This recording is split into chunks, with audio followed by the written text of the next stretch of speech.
আপনারা আপনারা যদি আমার কথা শুনতে পেয়ে থাকেন তাহলে কাইন্ডলি একটু মেসেজে জানাতে পারেন, বা নিজেরা একটু বলতে পারেন যে দাদা শুনতে পাচ্ছি বা এমন কিছু, বা চাইলে মেসেজেও বলতে পারেন যে শুনতে পাচ্ছি বা শোনা যাচ্ছে ক্লিয়ারলি। তাহলে আমার একটু বুঝতে সুবিধা হবে। আচ্ছা, এক দাদা বললেন যে হ্যাঁ শোনা যাচ্ছে, আই ক্যান হিয়ার, শোনা যাচ্ছে। অপূর্ব দা বললেন ভেরি ওয়েল। হ্যাঁ ভাইয়া, শোনা যাচ্ছে, ক্লিয়ারলি শোনা যাচ্ছে। ওকে ওকে ওকে, ভেরি ওয়েল। সো আমাদের ইতোমধ্যেই আমাদের কিন্তু এখনো সময় হয়নি, আরো 2 মিনিট আছে। তা আপনারা অলরেডি 10 জন চলে এসেছেন দেখলাম। তা আমরা একটু সবাই এভাবেই থাকি নাকি আরো 2-4 মিনিট অপেক্ষা করি? অনেকেই কিন্তু আরো আসবেন আশা করা যায়। আপনাদের আশা করি তাতে কোনো সমস্যা হবে না। আর স্যারও আসতেছেন, স্যার আসবেন 5 মিনিটের মধ্যে, 5-10 মিনিটের মধ্যে স্যার চলে আসবেন আমাদের সকলের মধ্যে। আম, তো এই ফাঁকে আমি একটু নিজের কথা বলি। আপনারা অনেকেই হয়তো আমাকে চেনেন, অনেকে হয়তো বা অন্য কোনো আম, মাধ্যম থেকে আমার এখানে এসছেন। আমাকে হয়তো ব্যক্তিগতভাবে চেনেন না, কিন্তু অন্য কেউ হয়তো বা বন্ধু বা ভাই বা বোন রেফার করছে যে ওখানে যাও, গেলে কিছু ব্যাপার জানতে পারবে। তো সেই হিসাবে নিজের পরিচয়টা দেওয়া আবশ্যক। আমি অশ্রু, অশ্রুদেব আমার নাম। আমার বাড়ি হচ্ছে বাংলাদেশের শরীয়তপুর জেলার ভেদরগঞ্জ উপজেলার ডিএমখালীতে।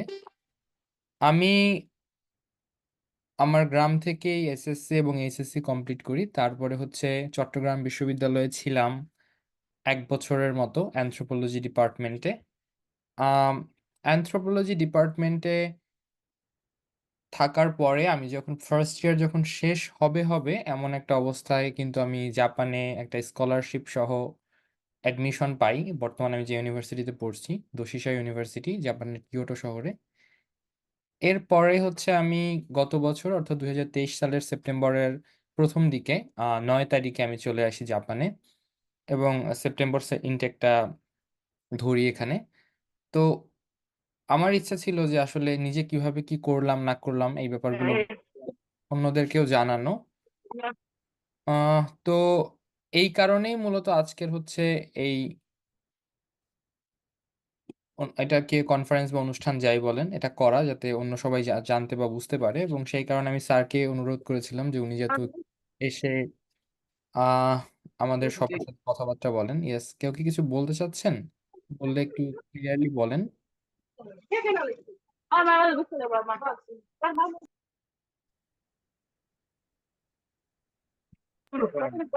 এক্সকিউজ মি, আপনারা যদি কারো যদি কথা বলার ইচ্ছে থাকে সেটা কাইন্ডলি একটু পরিষ্কারভাবে বলবেন, বা রাইজ হ্যান্ডের একটা অপশন আছে সেটাও করতে পারেন। আর যদি আপনি কথা না বলে কেবলমাত্র শুনতে চান তাহলে দয়া করে নিজের মাইক্রোফোনটা যদি বন্ধ করে রাখেন তাহলে কিন্তু ভালো হয়। আম, আচ্ছা, আমি এখানে আপনারা যদি একটু কষ্ট করে লিখে দেন মেসেজ অপশনে আপনাদের মধ্যে কারা কারা ব্যাচেলরে জাপান আসতে আগ্রহী, কারা কারা মাস্টার্সে আসতে আগ্রহী, বা কারা কারা অন্য হয়তো বা আরো হায়ার লেভেলে আসতে আগ্রহী।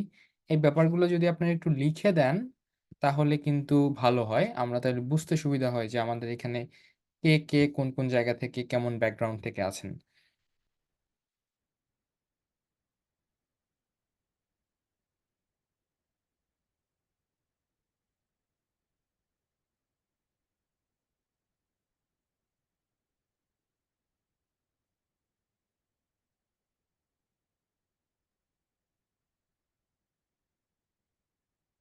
আচ্ছা, ঠিক আছে। একজন দাদা বললেন যে মাস্টার্স অ্যাপ্লিকেন্ট, এবং অন্য একজন বললেন যে ব্যাচেলার্স অ্যাপ্লিকেন্ট। ওকে,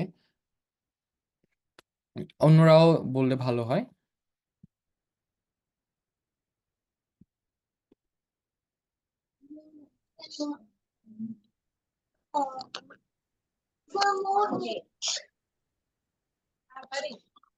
কিছু কিছু নয়েজ শোনা যাচ্ছে, এটা কাইন্ডলি একটু বন্ধ করলে ভালো হয়। যে যে যে বা যাদের কাছ থেকে নয়েজটা আসতেছে ওটা একটু বন্ধ করলে ভালো হয়।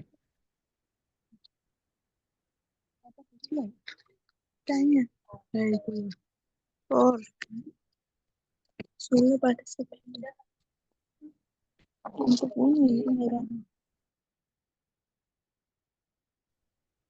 ওকে, তো আরেক দাদা বললেন যে উনি হচ্ছেন বর্তমানে জাপানেই আছেন, want to pursue masters alongside my job as well. Okay, আম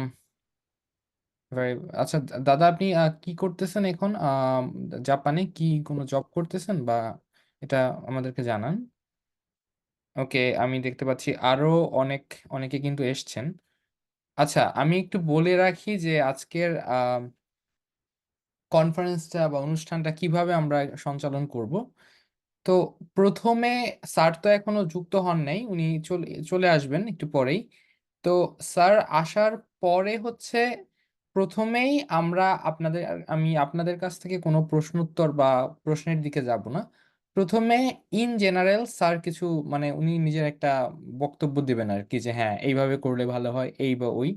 তো ওনার কথা শেষ হবার পরে তারপরে আহ আপনাদের যা প্রশ্ন থাকবে, এটা হচ্ছে আমরা তারপরে প্রশ্নগুলো নিব আর কি। তো প্রথমে আমরা সবাই মিউট করে শুধুমাত্র স্যারের কথাগুলো শুনবো, এবং শোনার পরে ওনার কথা যখন শেষ হবে তখন হচ্ছে আমরা আরো বিস্তারিত কিউ এন্ড এ বা আপনাদের যার যা কৌতূহল আছে ওটা ওটা নিয়ে কথা বলবো।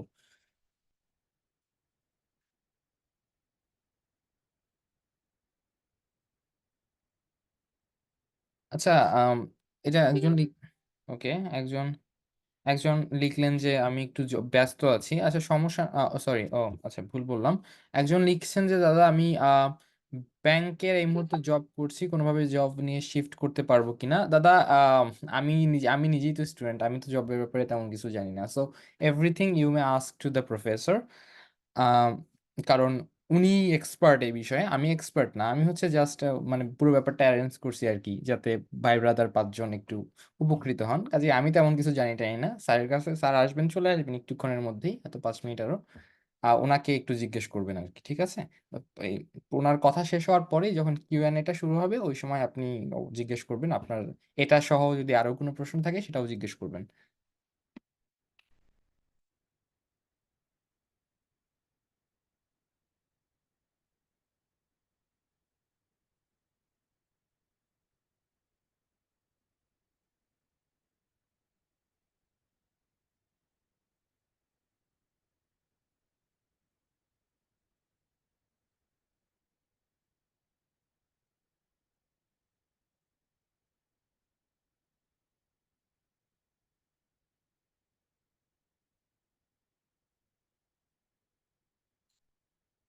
উম একজন বললেন আপনি আপনার পুরো জার্নিটা বলছিলেন, একটু যদি বলতেন। পুরো জার্নি বলতে ভাই আসলে তেমন কিছু আমার জীবনে খুব অ্যাচিভেবল বিশেষ কোনো কিছু নাই আসলে বলার মতো। নানদালেস আমি এইচএসসি পর্যন্ত আমি এসএসসি পর্যন্ত ভালো স্টুডেন্টই ছিলাম, মোটামুটি পড়াশোনা করতাম নিয়মিত। তারপরে এইচএসসি তে এসে পাখা গজাইলো, এদিক ওদিকে ঘুরতাম, পড়াশোনা করতাম না। আর তার মধ্যে আসলো করোনা, হ্যান ত্যান সব কিছু মিলিয়া ঝিলাইয়া আমি হচ্ছে খুব কষ্টে সৃষ্টে পাশ করলাম আপনার এইচএসসিটা। পাশ করার পরে কিছুটা লাক, কিছুটা একটু সিরিয়াস হয়েছিলাম, তারপরে খারাপ রেজাল্ট দেখে সব মিলিয়ে ঝিলিয়ে হচ্ছে চট্টগ্রামে চান্স পাইলাম। চান্স পাওয়ার পর চট্টগ্রামে যখন গেলাম, সেখানে গিয়ে আসলে আমার একটা বড় ধরনের স্বপ্নভঙ্গ হলো। তার কারণ আমি চিন্তা করেছিলাম চট্টগ্রাম বিশ্ববিদ্যালয় হচ্ছে দেশের অন্যতম একটা বড় বিদ্যাপীঠ, এখানে হয়তোবা আমি একটা ভালো লিবারেল পরিবেশ পাবো, এখানে হয়তোবা আমি পড়াশোনা করব। মানে অন্যরকম একটা বিশ্ববিদ্যালয় নিয়ে মানুষের স্বপ্ন থাকে না, সেরকম ছিল আর কি। গিয়ে দেখলাম ওখানে আসলে চট্টগ্রাম বিশ্ববিদ্যালয় আসলে আম আই মিন কি বলবো, গাঁজা এবং বগি এই দুইটা জিনিস ছাড়া অন্য কোনো জিনিস আসলে নাই। গাঁজা কি সেটা তো আপনারা বোঝেনই, বগি হচ্ছে ওখানকার স্টুডেন্ট পলিটিক্সের ছোট ছোট দলগুলো, যারা সর্বদাই একে অন্যের সাথে কামড়াকামড়িতে লিপ্ত থাকে আর কি। তো এই এই প্রথম দুই দুই এক দিনেই আমার আসলে খুব একটা, মানে আমি মনে হয় আকাশ থেকে পড়লাম আর কি। এবং ধীরে ধীরে 10 15 12 দিন 1 মাস যাওয়ার পরপরই আমার আসলে মনে হলো যে এখানে থাকলে আমার জীবন আসলে নষ্ট হয়ে যাবে।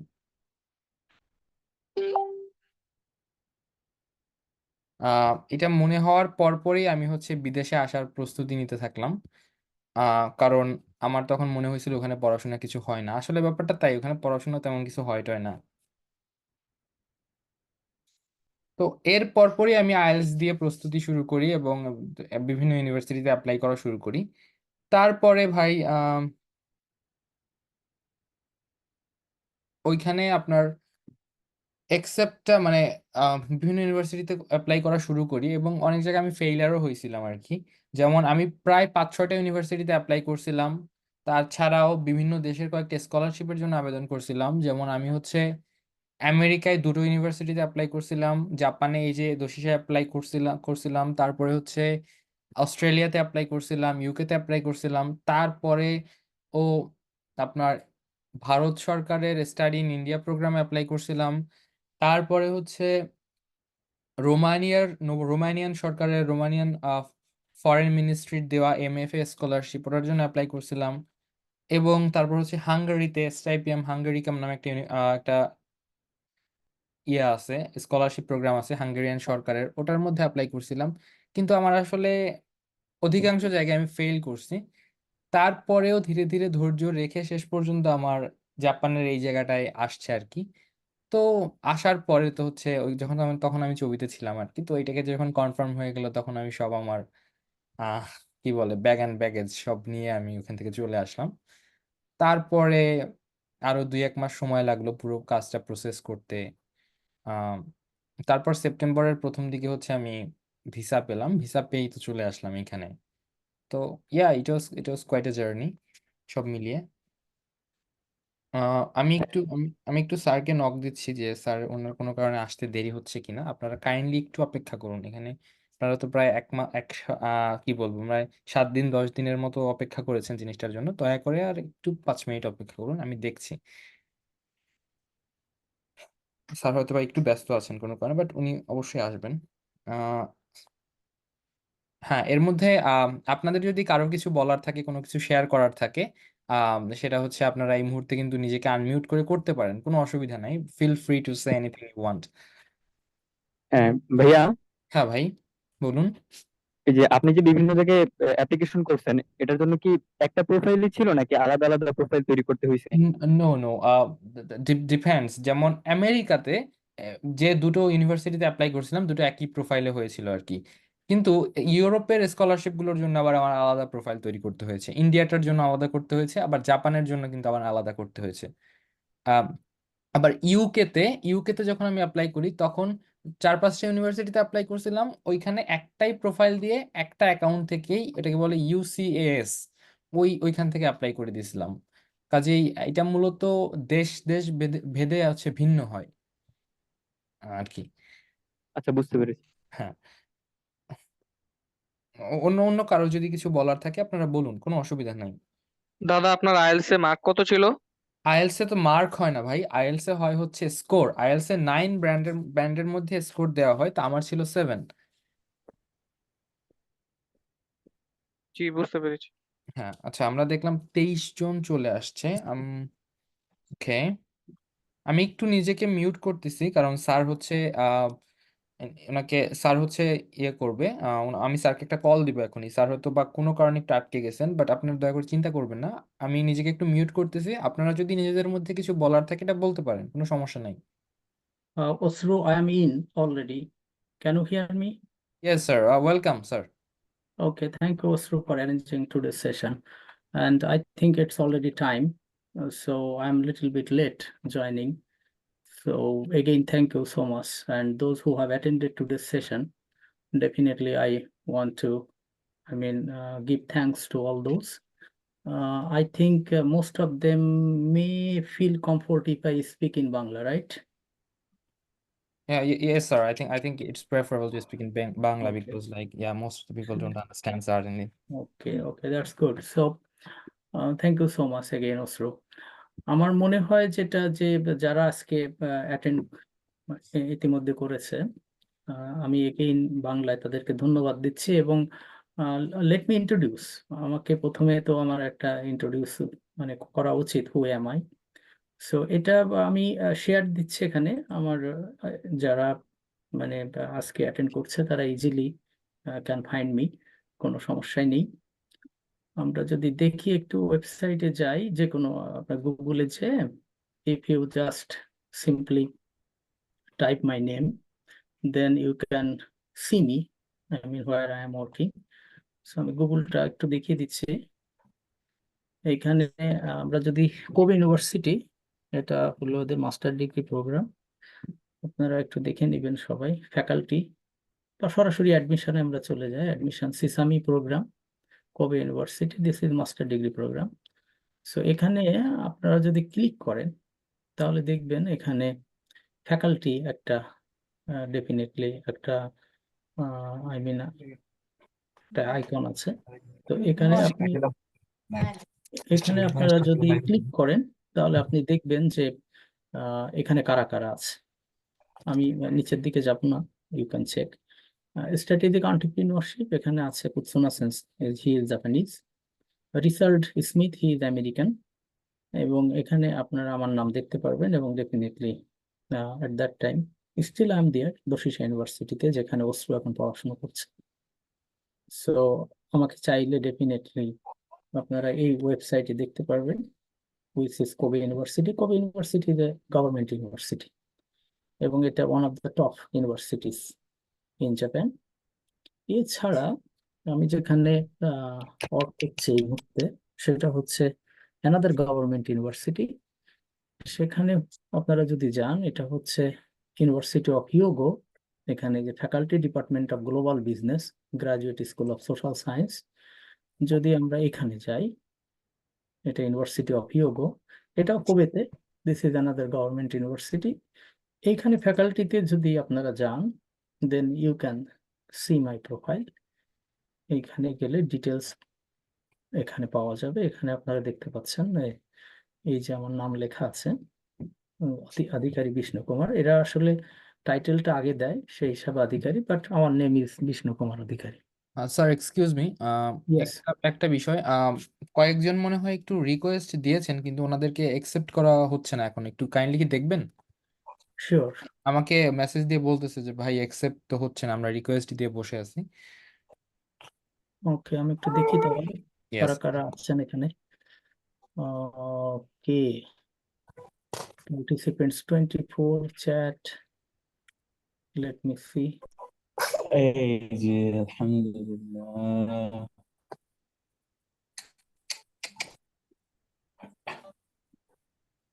এখানে তো ঠিক এরকম কাউকে আমি দেখছি না, রিকোয়েস্ট দিয়ে বসে আছে, সবই তো অ্যাকসেপ্ট করা যায় দেখা যাচ্ছে। আচ্ছা, আমি তাকে যে বলতেছে ওকে বলি যে আবার রিকোয়েস্ট দেন। হ্যাঁ প্লিজ, কারণ এখানে 25 দেখছি, এরকম রিকোয়েস্ট রয়েছে অথচ অ্যাকসেপ্ট হচ্ছে না, এরকম তো দেখছি না। Anyway, so let me continue, I will go back to the main okay okay sir, yes, ছেলেটা মাত্র আসছে বললো। ঠিক আছে, থ্যাংক ইউ স্যার। সেটাই, আমি সবাইকে অ্যাকসেপ্ট করে নিয়েছি। আচ্ছা। এনিওয়ে, সো এখন আমি যেটা বলছিলাম যে আপনার এখানে গেলে then you can see my profile. এখানে ফুললি লেখা আছে যে আমি একজন my position as a professor, permanent professor, accounting and international finance, university of Hyogo plus Kobe university and Doshisha university. If you scroll down, মানে আপনারা যদি নিচের দিকে যান তাহলে দেখবেন যে এখানে আমার পাবলিকেশন, জীবনে কি করেছে না করেছে, বাংলাদেশে থাকাকালীন সময়, বাইরে, অল পাবলিকেশন, স্কলারশিপ সব এখানে দেওয়া আছে। মানে এটা বাংলাদেশের মতো নয়, যারা এখানে প্রফেসর হয় তাদের সবকিছু এখানে ট্রান্সপারেন্ট থাকতে হবে। সো আমাদের সবকিছু এখানে আছে, আপনি একটার পর একটা যদি এখানে ক্লিক করেন তাহলে সবকিছু পেয়ে যাবেন। এগুলি গভর্নমেন্ট থেকে, জাপানিজ গভর্নমেন্ট থেকে তারা মেনটেন করে, এবং তারা এটাকে রিসার্চ ম্যাপ বলে। এখানে সব ইনফরমেশন। তো এটা হলো আমার জাপানের পরিচয়। বাংলাদেশে অ্যাকচুয়ালি আমি ঢাকা ইউনিভার্সিটির স্টুডেন্ট ছিলাম, ওখান থেকে আমি অনার্স মাস্টার্স করেছি ইন অ্যাকাউন্টিং। দেন আমার জব ছিল বাংলাদেশ ব্যাংকে, আমি ওটা ছেড়ে চলে এসেছি জাপানে। গভর্নমেন্ট স্কলারশিপ নিয়ে আমি জাপানে এসেছিলাম, এবং দেন আমি জাপানে মাস্টার ডিগ্রি পিএইচডি করি, এবং আমি এখানেই জয়েন করে যাই। বাংলাদেশ ব্যাংকের চাকরিটা আমি ছেড়ে দিই। তো এটাই মোটামুটি আমার মেইন।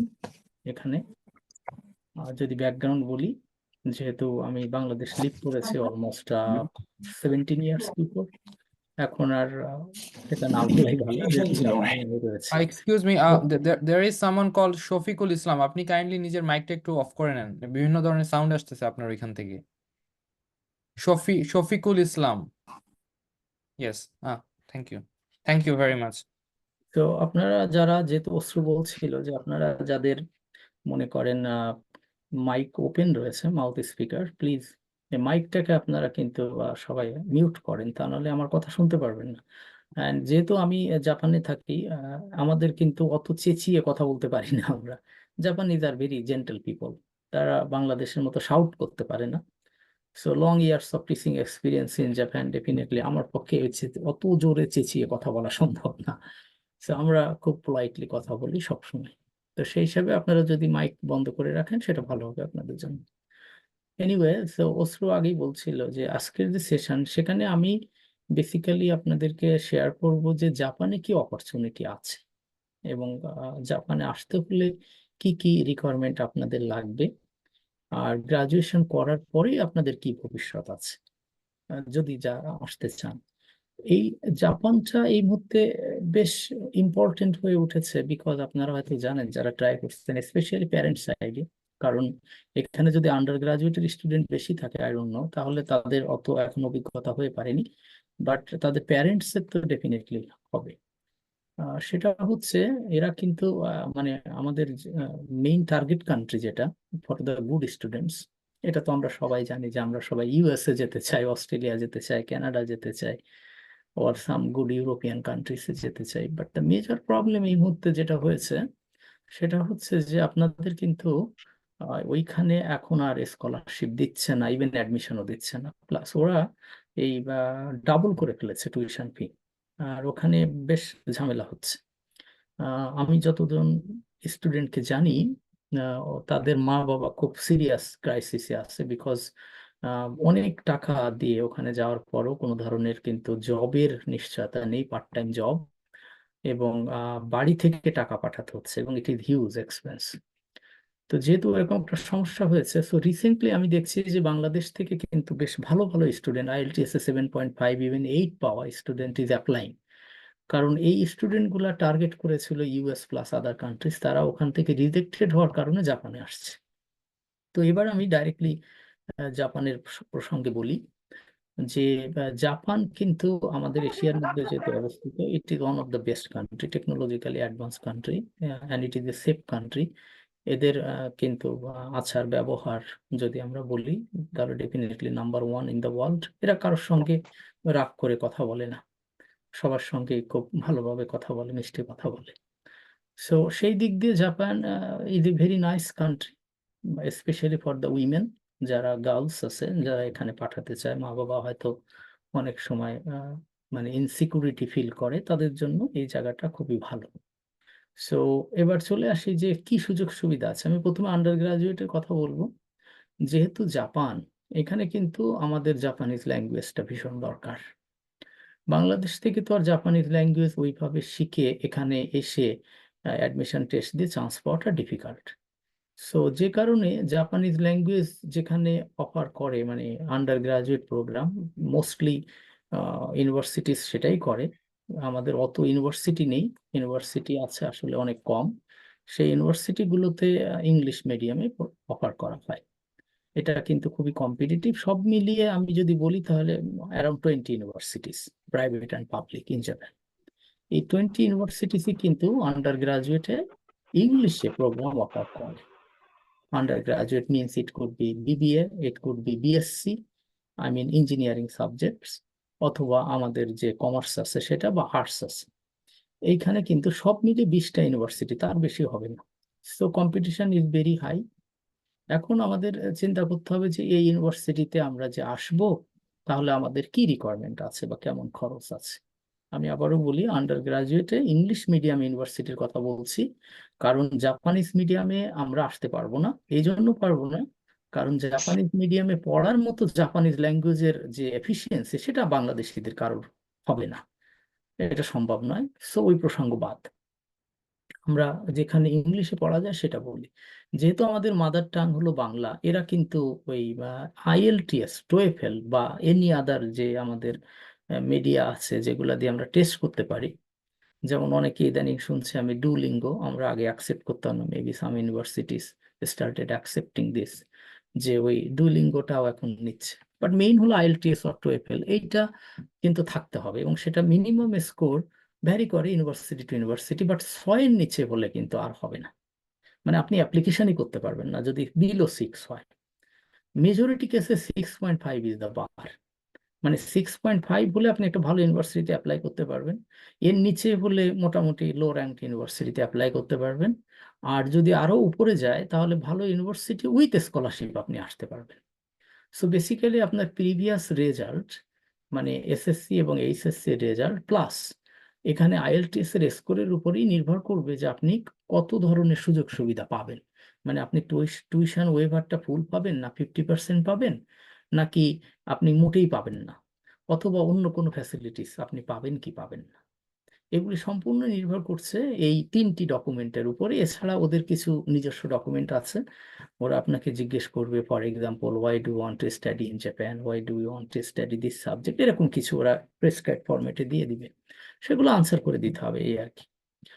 আর মেজরিটি কেসে যেটা হবে, they will take an interview, মানে অনলাইনে একটা ইন্টারভিউ এরা নিবে, রিটেন কোনো টেস্ট হয় না, এরা অনলাইনে ইন্টারভিউ নেবে অ্যারাউন্ড 20 to 30 মিনিটস, এখানেই প্রফেসররা জাজ করে কিন্তু অ্যাডমিশনটা দিয়ে দিবে। সো দেন আই রিপিট, আমাদের অ্যাডমিশনের কিন্তু মেইন যে ক্রাইটেরিয়া সেটা হচ্ছে অবশ্যই আমাদের ইংলিশ ল্যাঙ্গুয়েজ প্রফিসিয়েন্সি যে টেস্ট আছে আইএলটিএস অথবা টোয়েফেল, এখানে কিন্তু একটা মিনিমাম স্কোর, যেটা আমি বলেছি 6, মেজরিটি কেসে 6.5, এটা কিন্তু থাকতে হবে। এটা না হলে খামোকা আপনাদের অ্যাপ্লাই করে লাভ নেই, because you will not get chance. So যাদের এরকম আছে 6 এবং অ্যাবাভ, তারা যদি জাপানে আসতে চায় তাহলে তাদের এই আন্ডার গ্রাজুয়েটে কমার্সে কেমন খরচ হবে বা সায়েন্সে কেমন খরচ হবে। তো এখানে আসলে যেহেতু আমি আপনাদেরকে আগেই বলেছি যে we have 2 categories of universities, এখানে একটা হলো যে ফুললি গভর্নমেন্ট ইউনিভার্সিটি, আর একটা হলো প্রাইভেট ইউনিভার্সিটি। সো গভর্নমেন্ট ইউনিভার্সিটিতে বেসিক্যালি খরচ কম, অ্যারাউন্ড বাংলাদেশি টাকায় প্রত্যেক বছর ধরেন 4 থেকে 5 লাখ টাকা মতো টিউশন ফি, তার বেশি নয়। আর প্রাইভেট ইউনিভার্সিটি ভ্যারি করে, এটা কিন্তু মোটামুটি 10 লাখ টাকা থেকে প্রায় 20 লাখ টাকা পর্যন্ত প্রতি বছর টিউশন ফি আছে প্রাইভেট ইউনিভার্সিটি। আর বাংলাদেশের মতো কিন্তু এরকম না প্রাইভেট ইউনিভার্সিটি, এখানে private university means they are also well recognized top university, মানে I mean they are competing with the world. So এখন প্রশ্ন হলো যে এই প্রাইভেট ইউনিভার্সিটি মানে খারাপ এরকম না, কিন্তু এটা বাংলাদেশের মতন, এখানে private university means very qualified one. তো এখানে যেহেতু এটা প্রাইভেট, ওখানকার স্যালারি খুব হাই, প্রফেসরদের অ্যাডমিনিস্ট্রেটিভ কস্ট হাই, সো ওদের টিউশন ফিও হাই। সো সেই কারণে এখানে যদি আমরা আসতে চাই, আপনাদের মাথায় রাখতে হবে এটা, যে আমাদের কিন্তু 10 থেকে 20 লাখ টাকা মতো প্রত্যেক বছর টিউশন ফি হবে, মানে অরিজিনাল, যদি আপনি কোনো ধরনের টিউশন ওয়েভার না পান।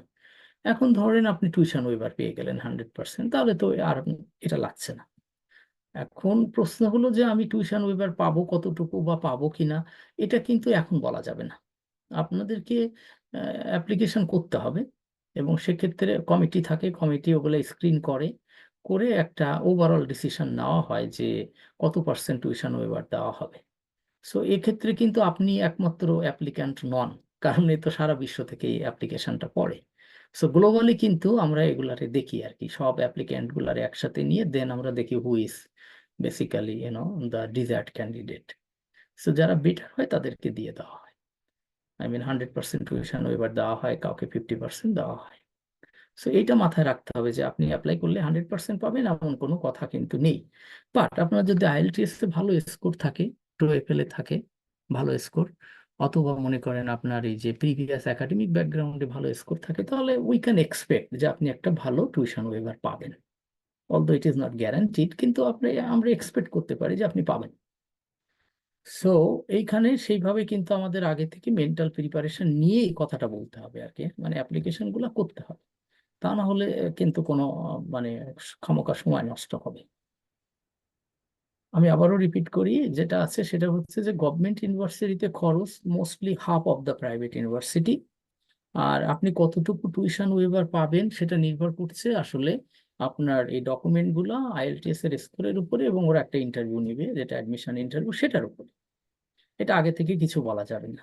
মোস্ট অফ দি কেসেস আমরা দেখি যে আপনাদের 5 থেকে 6 হাজার টাকা মতো আন্ডার গ্রাজুয়েটে কিন্তু বাংলাদেশি টাকায় আমাদেরকে একটা স্ক্রিনিং ফিস দিতে হবে। মানে আপনি যে সময় অ্যাপ্লিকেশন করবেন তখন অ্যাপ্লিকেশনের সাথে আমাদের একটা স্ক্রিনিং ফিস বলে, এটা এটা খুব বেশি না, বাংলাদেশি টাকায় ম্যাক্সিমাম 5 থেকে 10 হাজার টাকার মধ্যেই থাকে আন্ডার গ্রাজুয়েট। তো এখানে কিন্তু এটা দিতে হবে অ্যাপ্লিকেশন সাবমিট করার সময়। তারপরে আপনি যদি সিলেক্টেড হন then they will ask you to send the admission fees. Admission fee কখনো মাফ হয় না, টিউশন ফি মাফ। ওইটা দিলেই then the rest of the process, immigration and other things, এগুলি সমস্যা নেই কোনো। আর ইউনিভার্সিটিতে যারা অ্যাডমিশন নেয় আপনাদেরকে বলে রাখি, সেটা আন্ডার গ্রাজুয়েট হোক বা masters, usually their visa is confirmed. মানে ভিসা নিয়ে কোনো সমস্যা হয় না, unless you are a criminal. মানে আপনি যদি কোনো ধরনের ব্যাড রেকর্ড না থাকে তাহলে কিন্তু ভিসা নিয়ে আপনার কোনো সমস্যা হবে না, আপনি ইজিলি ভিসা বাংলাদেশ থেকে পেয়ে যাবেন। এটা কিন্তু ল্যাঙ্গুয়েজ না, আপনাদের এই ধারণাটা আমি ভেঙে দিই। ল্যাঙ্গুয়েজে কিন্তু এখান থেকে সিওই দেওয়ার পরেও কিন্তু ভিসা রিজেক্টেড হয় অলমোস্ট 50%। বাট আন্ডার গ্রাজুয়েট এবং মাস্টার্সের ক্ষেত্রে এটার কোনো চান্স নেই। ওকে, এবার যেটা মোস্ট ইম্পর্টেন্ট সেটা হচ্ছে যে আমরা জেনে গেলাম যে কেমন আছে, কি কি রিকোয়ারমেন্ট আছে, স্টুডেন্টরা কি করতে পারে এখানে এসে। তারা 28 আওয়ার্স কিন্তু জব করতে পারবে পার উইক। মানে আপনি মাসে 112 ঘন্টা কাজ করতে পারবেন, এবং এই কাজ অ্যাভেলেবেল যদি আপনি আপনার যদি মানে যদি আপনার ল্যাঙ্গুয়েজটা একটু জানা থাকে। সো আমার কথা হলো যে যারা জাপানে প্ল্যান করছে আসার জন্য, তার জন্য এখনই একটু বেসিক জাপানিজ শিখে আসে, দেন এই পার্ট টাইম জবটা তারা 1-2 মাসের মধ্যে পেয়ে যাবে, এবং they can manage their own life. কোনো সমস্যা নেই। মানে এখানে পার্ট টাইম জব অ্যাভেলেবেল, যেটা কিন্তু এখন ইউএস বা কানাডাতে নেই। এখানে প্যারেন্টদের টাকা লাগবে না, তারা নিজেরাই কিন্তু এটা করে করতে পারবে, এবং 28 ঘন্টা সপ্তাহে আমরা অ্যালাউ করি। এছাড়া যে সময় আমাদের ক্লাস অফ থাকে, সাধারণত বছরে প্রায় 3 মাস মতো অফ থাকে, বা 4 মাস, এই সময়টা কিন্তু তারা ফুল 40 ঘন্টা কাজ করতে পারে, কোনো সমস্যা নেই, নর্মাল এমপ্লয়ীদের মতো। এবং প্রচুর জব অপরচুনিটি আছে, বাট প্রি কন্ডিশন আগেই বলে নিচ্ছি, সেটা হচ্ছে যে এখানে কিন্তু ল্যাঙ্গুয়েজটা জানতে হবে। ইউনিভার্সিটিতে জাপানিজ ল্যাঙ্গুয়েজ লাগবে না, because the programme is in English. কিন্তু বাইরে জব করার জন্য, মানুষের সঙ্গে কথা বলার জন্য কিন্তু জাপানিজ ল্যাঙ্গুয়েজটা জানতে হবে। So Japanese language is another priority area, যেটা কিন্তু মানে স্কিপ করা যাবে না। এখন তাহলে আমরা যেটা জেনেছি সেটা হচ্ছে যে আমাদের অ্যাডমিশন ক্রাইটেরিয়া কি, এবং আমাদের কতটুকু আমরা কাজ করতে পারবো, দেন আফটার গ্রাজুয়েশন আমাদের ফিউচারটা কি।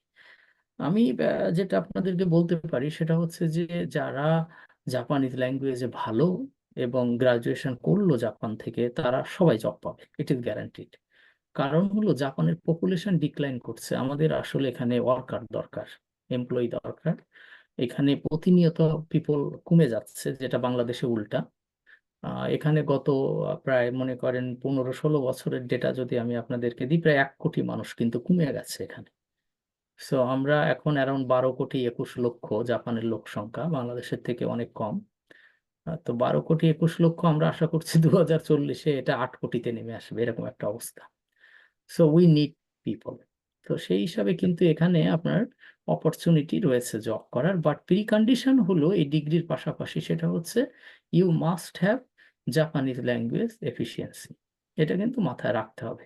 এটাই অনেক সময় ইউনিভার্সিটির ভিতর থেকে শিখিয়ে দেওয়া হয়, অনেক সময় নিজে নিজে শিখতে হয়। এটাই হচ্ছে আমাদের একমাত্র জায়গা, মানে আপনাদের যেটা একটু শিখতে হবে, then after graduation you will get a job, অথবা আপনি আবার সেকেন্ড মানে আপনি হায়ার স্টাডিতে যেতে পারেন, মাস্টার্সে যেতে পারেন। Job opportunity full time is also available. আবারও বলি, জাপানিজ ল্যাঙ্গুয়েজটা যেভাবেই শিখে নিতে হবে। সো মোটামুটি এই হলো আমাদের আন্ডার গ্রাজুয়েট প্রোগ্রাম। এর বাইরে আসলে তেমন কিছু বলার নেই। এরপরে যদি আমরা মাস্টার্সে যাই, সেম জিনিসই আমি যা যা বলেছি। মাস্টার্সের ক্ষেত্রেও আমাদের কিন্তু একটা আইএলটিএস এর স্কোর লাগবে, এবং খুব কম ইউনিভার্সিটি যেগুলো ইংলিশে প্রোগ্রামটা অফার করে, যাদের আইএলটিএস স্কোর নেই, এরকম 2-3টে ইউনিভার্সিটি আছে যেখানে আইএলটিএস ছাড়া আমরা বলে দিব যে আন্ডার গ্রাজুয়েটে ইংলিশে পড়াশোনা করেছি, মানে মিডিয়াম অফ ইনস্ট্রাকশন ছিল ইংলিশ।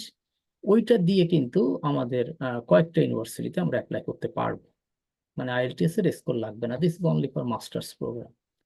এবং যারা সায়েন্স ব্যাকগ্রাউন্ডে বেশি, মানে সায়েন্স ব্যাকগ্রাউন্ডের স্টুডেন্ট, তাদের জন্য এই আইএলটিএস এর যে রিকোয়ারমেন্টটা লাগবে না, সেটা কিন্তু মানে বলে দেওয়া যাবে আর কি।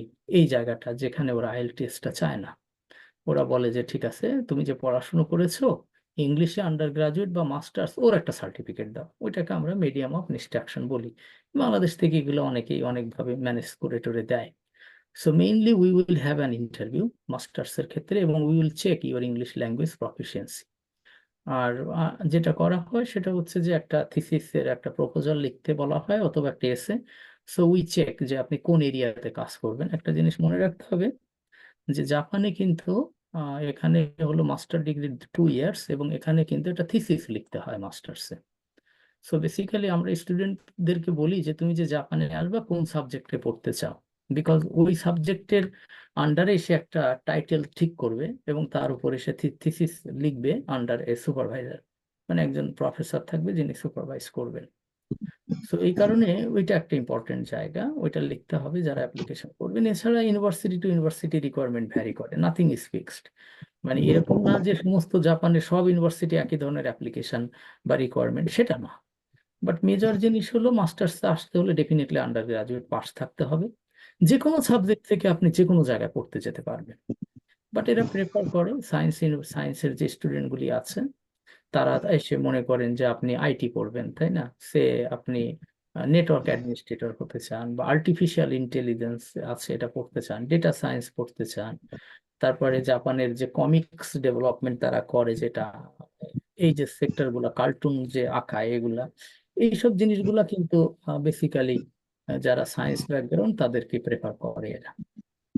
আর যারা আর্টস ব্যাকগ্রাউন্ড তাদের জন্য এমবিএ আছে, মাস্টার অফ আর্টস আছে, আপনি পড়তে পারবেন ইকোনমিক্সে, পলিটিক্যাল সায়েন্সে, অথবা এমবিএ।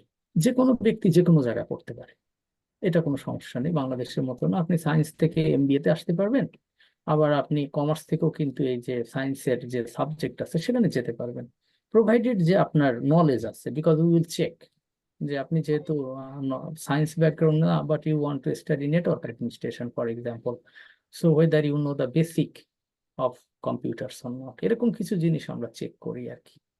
তো সেইভাবেই আমাদের প্রিপারেশন নিতে হবে। So nothing is impossible, preparation নিলে হয়ে যাবে। মাস্টার্সের স্টুডেন্টের ক্ষেত্রেও একই নিয়ম, 28 ঘন্টা, এর বেশি করা যাবে না, এবং সেম কস্ট, যেটা আমি বলেছি যে গভর্নমেন্ট ইউনিভার্সিটি এবং প্রাইভেট ইউনিভার্সিটি এটা ভ্যারি করে। গভর্নমেন্ট ইউনিভার্সিটি 5 থেকে 6 লাখ টাকা প্রতি বছর, আর প্রাইভেট ইউনিভার্সিটি অ্যারাউন্ড 10 থেকে 20 লাখ টাকা, এই রেঞ্জে থাকে। এবং সেম রুল এখানে, যে আপনি অ্যাপ্লাই করবেন, আমরা দেখব, দেন আমরা ডিসিশন নিব যে আপনাকে কতটুকু টিউশন ওয়েভার দেওয়া যায় বা যাবে কি না। আর একটা জিনিস রয়েছে জাপানে মাস্টার ডিগ্রির ক্ষেত্রে, সেটা হচ্ছে যে আপনার বয়স কিন্তু 35-এর নিচে হতে হবে। গভর্নমেন্ট ইউনিভার্সিটি অ্যাবভ 35 হলে অ্যাকসেপ্ট করে না। কিছু প্রাইভেট ইউনিভার্সিটি আছে দে অ্যাকসেপ্টস অ্যাবভ 35, আবার কিছু আছে প্রাইভেট ইউনিভার্সিটি তারা 30-এর উপরে গেলেও অ্যাকসেপ্ট করে না, বিলো 30 আপনাদের এজ থাকতে হবে, দেন দে উইল। সো এই জিনিসগুলো আসলে কিন্তু অত স্পেসিফিক্যালি বলা যাবে না, তার কারণ হলো ইউনিভার্সিটি টু মেনি, এবং এই ইউনিভার্সিটি রিকোয়ারমেন্টগুলো কিন্তু আবার আলাদা। প্রত্যেকটা ইউনিভার্সিটির কিন্তু স্পেসিফিক রিকোয়ারমেন্ট থাকে।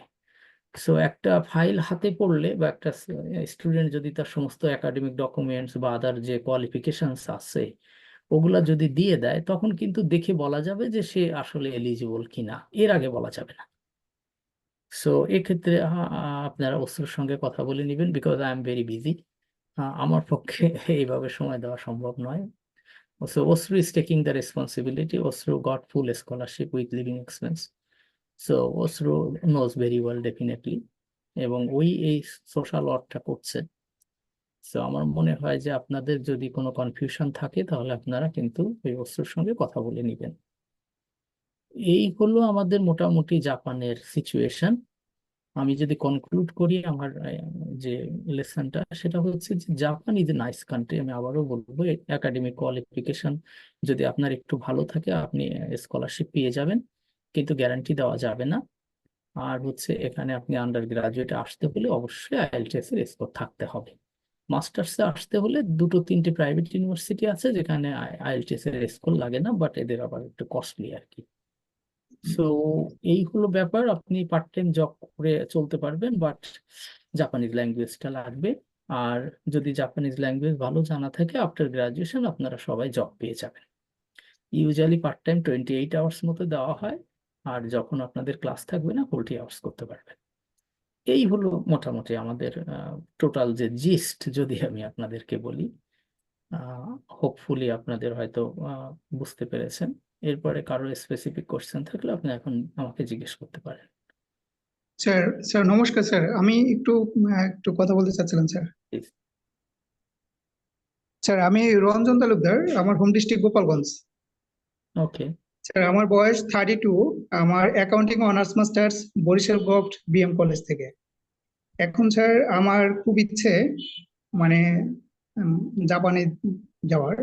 এখন স্যার আমি কিভাবে কি করতে পারি, আপনার সহযোগিতা কিভাবে পেতে পারি স্যার? আপনি আমি কিন্তু একটু অলরেডি আমাকে যদি পরামর্শ দিয়ে দিয়েছি আর কি। সহযোগিতা করতেন। সেটা বুঝেছি, যেহেতু আপনার এজ 32 হয়ে গেছে, তাই না? তাহলে কিছু কিছু জায়গায় আপনি অ্যাপ্লাই করতে পারবেন না।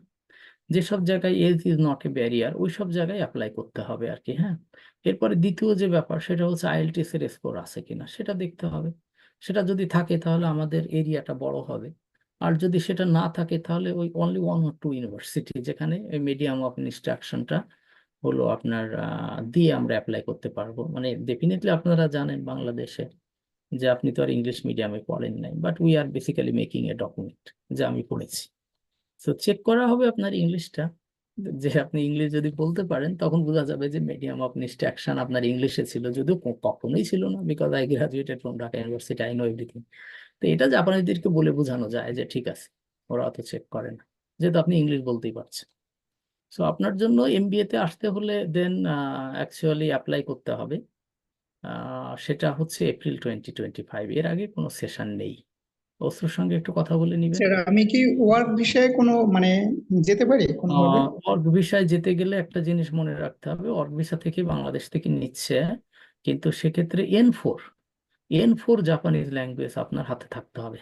এটা পাশ করলে আপনি যদি এখানে কোনো আমরা এজেন্সি বা যারা কোম্পানি আছে জাপানিজ, তারা যদি নিতে চায়, ওরা একটা ইন্টারভিউ নিবে ইন জাপানিজ ডেফিনেটলি। যদি সেখানে আপনি কোয়ালিফাই করেন, then you will be selected, আপনি কিন্তু আসতে পারবেন। বাংলাদেশ থেকে যে আসছে না তা না, আমার জানা মতে অনেকেই আসছে যারা এই ধরনের N4 করেছে এবং সায়েন্স ব্যাকগ্রাউন্ড, আইটি ব্যাকগ্রাউন্ড, এরা বেশি, এরা কিন্তু ডাইরেক্টলি জবে আসতেছে। বাট প্রি কন্ডিশন যেটা, সেটা হচ্ছে মাস্ট হ্যাভ N4, এর নিচে হলে কিন্তু আপনাকে ভিসা দিবে না এরা। ওকে, ধন্যবাদ sir. Any other question please? Ah, আপনারা স্পেসিফিক কোশ্চেন করবেন আর কি। হ্যাঁ, যেটা ডিসকাশন করেছে ওটা না করাই ভালো। Yes please. স্যার, কিছু কয়েকজন হচ্ছে প্রশ্নগুলো একটু, আপনি যখন কথা বলতেছিলেন ইতিমধ্যেই তারা হচ্ছে প্রশ্নগুলো লিখে ফেলছেন এই চ্যাট বক্সে আর কি। Very good. সো আমি এটা ওইখান দেখতে থেকে, পারি। হ্যাঁ স্যার, ওইখান রাইট, থেকে আমি যদি একটু উত্তর দিতেন তাহলে ভালো হতো। যেমন sure. একজন প্রথমেই বলছেন যে স্যার কত ইয়ার্স এর গ্যাপ একসেপ্ট করে, এটা যদি একটু বলতেন। ওকে, ভেরি গুড। সো তুমি আমাকে হেল্প করো এই ব্যাপারে, কোশ্চেন গুলো যদি আমার সামনে তুলে ধরো তাহলে ইয়েস আমার জন্য ইয়েস সুবিধা হয়। Yes sir. সো এখানে হচ্ছে যে ভ্যারি করে ট্রুলি স্পিকিং। কিছু ইউনিভার্সিটি আছে যারা কিন্তু মাত্র 5 ইয়ার্স স্টাডি গ্যাপ কনসিডার করে, যে 5 বছরের বেশি স্টাডি গ্যাপ হলে ওরা অ্যাকসেপ্ট করে না। কিন্তু কিছু ইউনিভার্সিটি আছে যে এদের কাছে এটা কোনো ফ্যাক্টর নয়, আপনার study gap is not the issue. তারা দেখতে চায় যে ওয়ার্ক এক্সপিরিয়েন্স আছে কিনা। আমি গ্রাজুয়েশন করার পরে চাকরি করছি, সো ডেফিনেটলি আমার প্র্যাকটিক্যাল এক্সপিরিয়েন্স আছে। সো ইন দ্যাট কেস সেটার আবার এরা বেশি ভ্যালু দেয়। আমার 10 ইয়ার্স প্র্যাকটিক্যাল এক্সপিরিয়েন্স আছে, রাইট? কিন্তু কিছু ইউনিভার্সিটি আছে, they want more actually young students, এই জন্য ওরা একটা বার করে দেয় যে 5 বছরের বেশি গ্যাপ হলে হবে না। এটাই, মানে এটা ম্যান্ডেটরি কিছু না আর কি। হ্যাঁ, এটা ইউনিভার্সিটি টু ইউনিভার্সিটি ভ্যারি করে। ওকে, স্যার, আমি জুবাইর আহমেদ সিয়াম, বাংলাদেশে হচ্ছে একটা ইনস্টিটিউটে ডিপ্লোমা ইন মেরিন ইঞ্জিনিয়ারিং করতেছি। তো আচ্ছা। এই সাবজেক্টটার হচ্ছে জাপানে অপরচুনিটিস কেমন, আর ডিপ্লোমা আর এইচএসসি এর ক্ষেত্রে কি আলাদা কোনো রুলস আছে নাকি দুইটা একই, মানে ইউনিভার্সিটি গুলো ডিপ্লোমাদের কি? জন্য আলাদা কোনো রুল নেই। যদি তুমি আন্ডার গ্রাজুয়েটে আসো, ডেফিনেটলি আন্ডার গ্রাজুয়েট, কারণ তোমাদের 4 ইয়ার্স ডিপ্লোমা হলো আফটার এসএসসি। ওটাকে আমরা জাস্ট ওই ক্লাস 12 এক্সামই ধরে নিব। হ্যাঁ, সো এটা এক্সট্রা কোনো ভ্যালু দেওয়া হয় না। এটা ধরে নেওয়া হয় যে তুমি ক্লাস 12 পাস, মানে এইচএসসি পাস আর কি, এটাই। একে এভাবে এক্সট্রা কোনো ভ্যালু দেওয়া হবে না। এখন অ্যাজ অ্যান ইঞ্জিনিয়ার, তুমি ডিপ্লোমা ইঞ্জিনিয়ার ফর এক্সাম্পল, তুমি যদি ইলেকট্রনিক্সে পড়াশোনা করো, তাহলে এখানে সেটা খুঁজতে হবে। যদি তুমি মেরিন হও, মেরিনে ঢুকতে হবে। মেরিন কিন্তু এখানে ডিফিকাল্ট পাওয়া। ওকে, সো সেইভাবে আমাদের সিলেক্ট করতে হবে যে তুমি যদি ট্রিপলিতে আসতে চাও, ওইভাবে দেখতে হবে ইউনিভার্সিটি আর কি। হ্যাঁ, বাট তোমার কোশ্চেন যেটা ছিল যে ডিপ্লোমাদের কোনো সমস্যা হয় কিনা, ডিপ্লোমাদের সমস্যা হয় না। উই কনসিডার ইকুয়াল, মানে ইকুয়াল ভ্যালু দেওয়া হয় আর কি। ঠিক আছে। জি হ্যালো, আসসালামু আলাইকুম স্যার। ওয়ালাইকুম আসসালাম। স্যার আমার কিছু কোশ্চেন ছিল, সেটা হচ্ছে আমি এসএসসিটা হচ্ছে স্যার সায়েন্স ব্যাকগ্রাউন্ড থেকে পাশ করছি, আর আমার জিপিএটা হচ্ছে 4.00। দেন হইতেছে স্যার আমি যখন এইচএসসি কমপ্লিট করি আমার সিজি থাকে জিপিএটা থাকে হইতেছে 4.08, যেটা হচ্ছে হিউম্যানিটিস ব্যাকগ্রাউন্ড থেকে। So if I got 6.5 in IELTS, so is it possible to study in Japan? Sure, no problem. একটু স্যার কঠিন হবে যেহেতু তোমার জিপিএ এক্ষেত্রে ভালো না, কারণ অ্যাকচুয়ালি 4 জিপিএ তো 4.25 এরকম তো ভরা মার্কেটে, এবং কিন্তু you are eligible to apply, so you have to test your luck. ঠিক ওকে, আছে। সো এই ক্ষেত্রে যদি আমার আইএলটিএস স্কোরটা একটু ভালো থাকে তো এই ক্ষেত্রে কি? You will get advantage definitely, আমরা ওটা দেখি। যদি এক্ষেত্রে একটু আইএলটিএস এর স্কোর ভালো উঠাতে পারো, তাহলে প্রিভিয়াস যে রেজাল্ট একটু খারাপ আছে, এটা কিন্তু অনেক সময় অফসেট হয়ে যায়। হ্যাঁ স্যার, সেফেস একটা স্কোর যদি বলে দিতেন, মানে একটা এইম ঠিক করে নিতাম যে এই টাইপের স্কোর হইলে 7, ভালো। অ্যাটলিস্ট 7-এর নিচে হলে আর হবে না। 7 না sir? Hmm, thank you sir. Okay, welcome. Sir, আমি অশ্রুরেখা, বর্তমানে আন্ডারগ্র্যাড ল স্টুডেন্ট বাংলাদেশের জগন্নাথ ইউনিভার্সিটিতে। স্যার, আমি জানতে চাই যে লয়ে যদি আমি ফিউচার পার্সিউ করতে চাই তাহলে জাপানে অপরচুনিটিস কিরকম, এবং আমি যদি সেখানে মাস্টার্স করতে চাই কর্পোরেট ল এর উপরে তাহলে ফিউচার কিরকম, বা লতে ফিউচার পার্সিউ করা যাবে কিনা জাপানে? এখন আমি তোমাকে যেটা বলবো, যেহেতু এটা একদম স্পেসিফিক, তুমি লয়ের উপরে আসতে চাও, আহ, এক্ষেত্রে আসলে খুব বেশি অপশন কিন্তু আমাদের নেই। হ্যাঁ, খুব সম্ভব একটা বা দুটো ইউনিভার্সিটি মাস্টার ডিগ্রি লতে অফার করে, মানে ইংলিশে। বাকি সব জাপানিজে করে। এখানে খুব একটা কেউ লতে পড়তে আসে না, কারণ আমাদের ল তো জাপানিজ ল না আর কি। হ্যাঁ, এরা তো সবাই ইংল্যান্ডে যায়, তুমি তো এটা জানো, ব্রিটিশ সিস্টেম আমরা ফলো করি। তো জাপানে খুব একটা কেউ আসে না, তো এই কারণে ওইভাবে ইন্টারন্যাশনাল আসলে যে স্টুডেন্টদের জন্য ল প্রোগ্রাম জাপানে যে করা হবে এরকম আমি দেখিনি, মানে ইংলিশে করা হবে এরকম নেই। সো এখানে কিন্তু তুমি বেশ টাফ। তোমার আইএলটিএস এর স্কোর যদি ভালো থাকে, একটা দুটো জায়গা আছে সেখানে অ্যাপ্লাই করে দেখতে হবে। বাট তুমি যদি এখানে আসতে পারো, দেন আফটার গ্রাজুয়েশন কিন্তু এখানে লদের ভবিষ্যৎ আছে।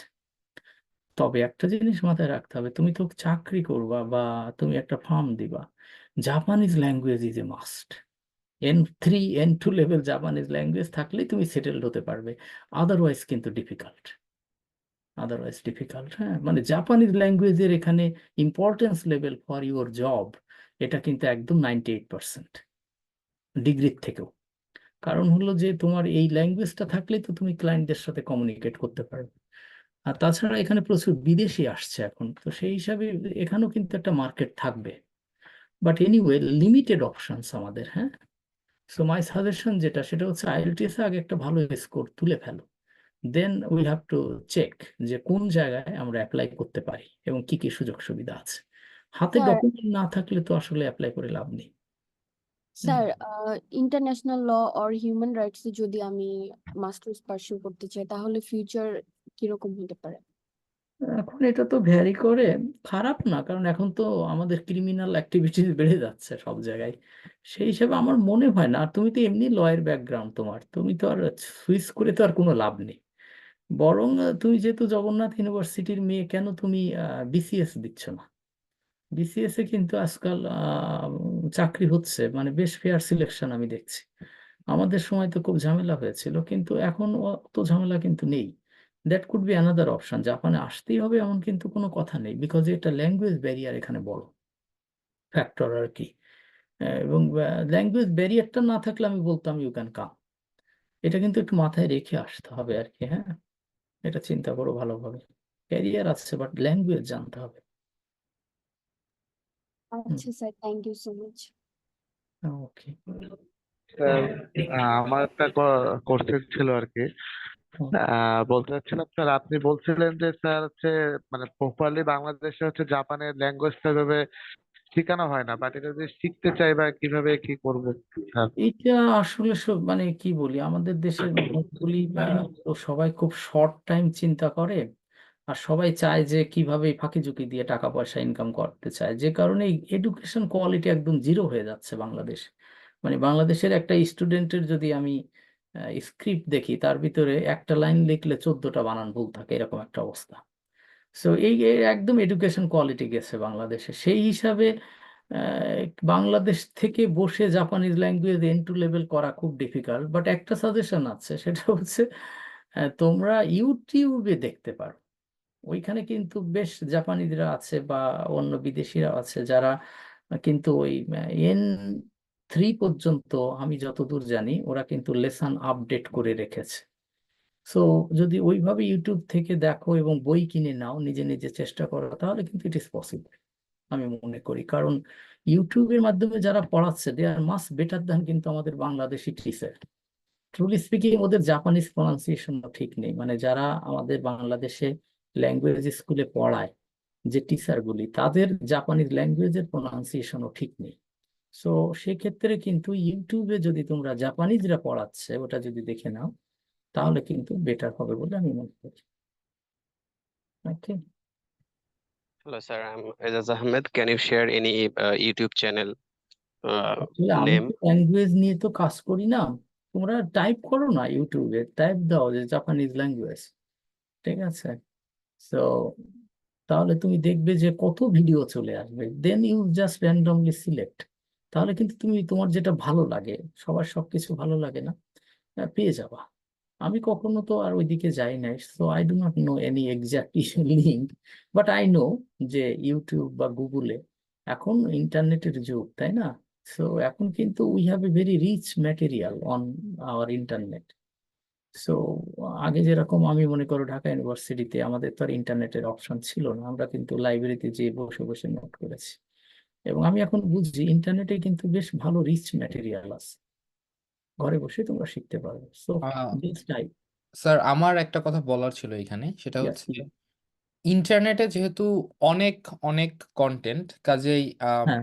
একজন যিনি আসলে তার বেসিক্যালি কোনো ধারণাই নাই জাপানি ভাষার সম্পর্কে, সে কিন্তু হয়তো বা একটু কনফিউজড কিংবা মিসলিড হয়ে যেতে পারে যে আসলে কোনটা দেখবো বা না দেখবো। তো সেই ক্ষেত্রে বাংলাদেশ থেকে কেউ যদি একেবারে বেসিক জাপানিজ, দ্যাট মিন্স N5টা কমপ্লিট করে এসে তারপরে জাপানে এসে একটা ল্যাঙ্গুয়েজ স্কুলে ভর্তি হয়ে আরো N4 বা N3 করলো, এটা এইটা কেমন হয় যারা আসলে না, সেটা সেটা সম্ভব। সেটা সম্ভব, কারণ হলো ল্যাঙ্গুয়েজ শিখতে গেলে যে দেশের, মানে তুমি ল্যাঙ্গুয়েজ শিখছো ওই দেশে আসাটাই উত্তম। কারণ তুমি এখানে এসে গুতা খাবে, যাকে বলে বাংলায় ঘা গুতো খেতে থাকবে, and you will learn. So সেক্ষেত্রে কিন্তু যারা একটু ইয়াং, তারা কিন্তু এইভাবে N5 বাংলাদেশ থেকে কমপ্লিট করে ল্যাঙ্গুয়েজে চলে আসতে পারে। সেটা একটা অপশন আছে। স্যার, এবং সেটা আপনি যে সমস্যাগুলোর কথা বললেন যে বাংলাদেশে খুব বেশি কোয়ালিফাইড টিচার নাই, আমার মনে হয় না আসলে। কিন্তু হ্যাঁ। কিন্তু একেবারে বেসিক লেভেল শিখাতে তো আশা করি কোনো সমস্যা হবে না, না না, শুধু বেসিক লেভেল পারবে, মানে N5 নিয়ে is not A problem, truly speaking.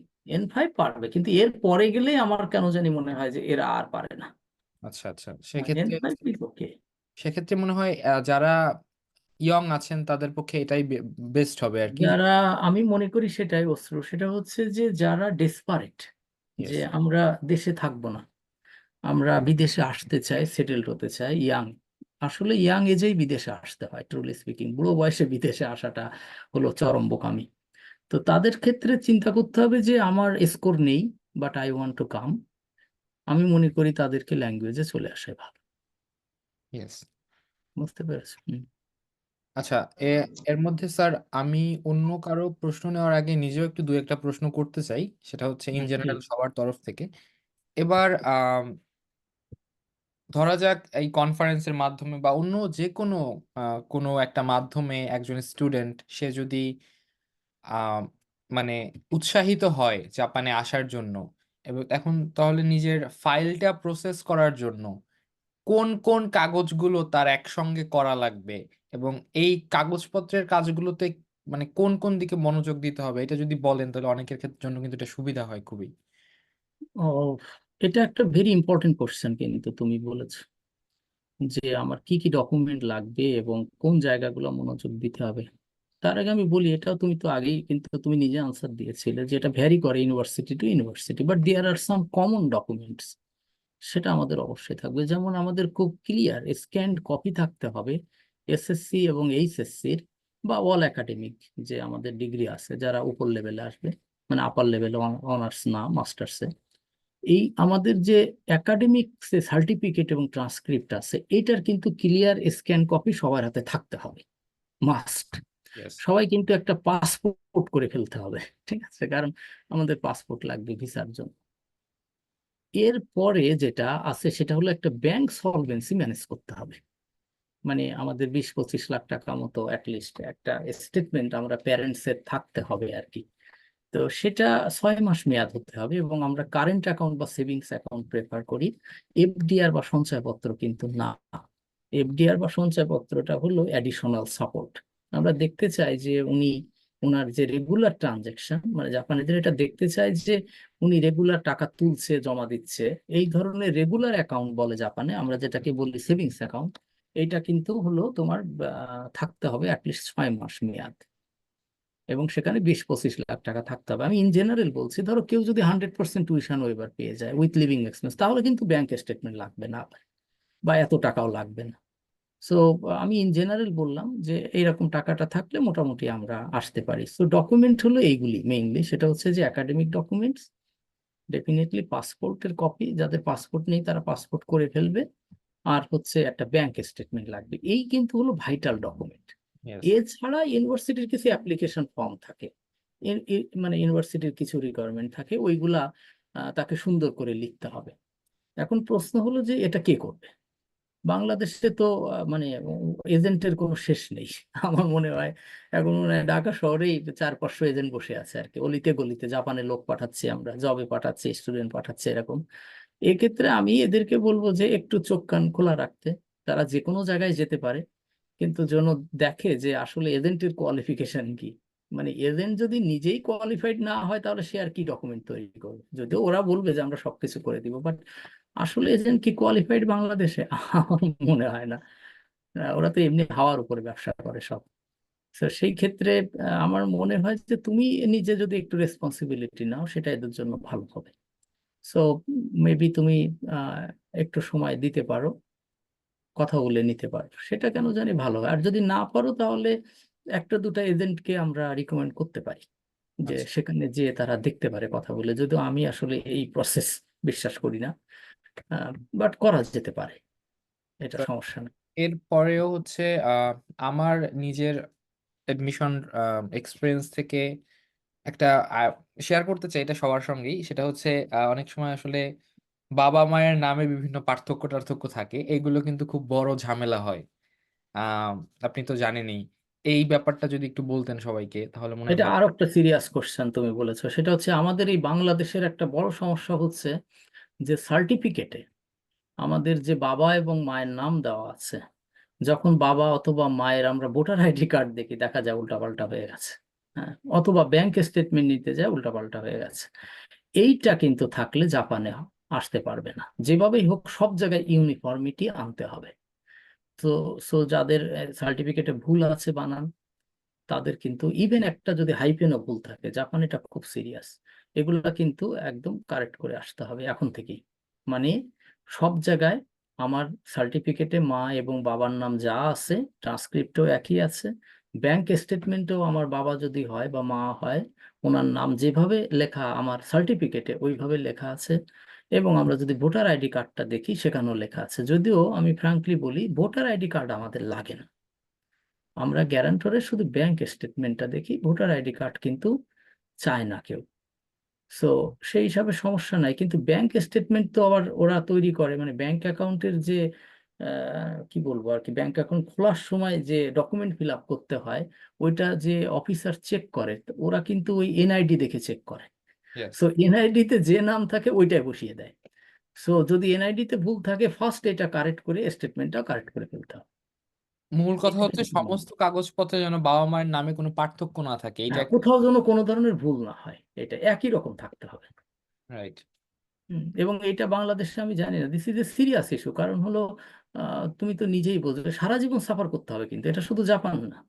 আমি সিম্পলি তো বলতেই পারি অশ্রু হালদার, রাইট? ASHRU, অশ্রু হালদার, এখানে ইউ এর জায়গায় মনে করো ও বসে আছে। হ্যাঁ, আমি তো বলতেই পারি, যারা এই যে একটা মেয়ে এখানে ল নিয়ে কথা বলছিল, আমি তো বলতেই পারি যে এই অশ্রু আর ওই অশ্রু এক না। বুঝতে পারছো? খুব স্বাভাবিক ব্যাপার। কিভাবে প্রমাণ করবা? সো এই নামের বানান ভুল থাকলে আমি জানি না, এগুলো কিন্তু প্রপার্টি নিয়েও সমস্যা হবে। বলে দিলাম ইন অ্যাডভান্স। মানে পরবর্তীতে দেখা গেল বাবা মা বড় লোক, মারা গেছে, এবার ছেলে মেয়ে, এ কিন্তু একটা বিপদ। হ্যাঁ, সারা জীবন কিন্তু এগুলো ধকল। সো এগুলো সব এক করে নিতে হবে।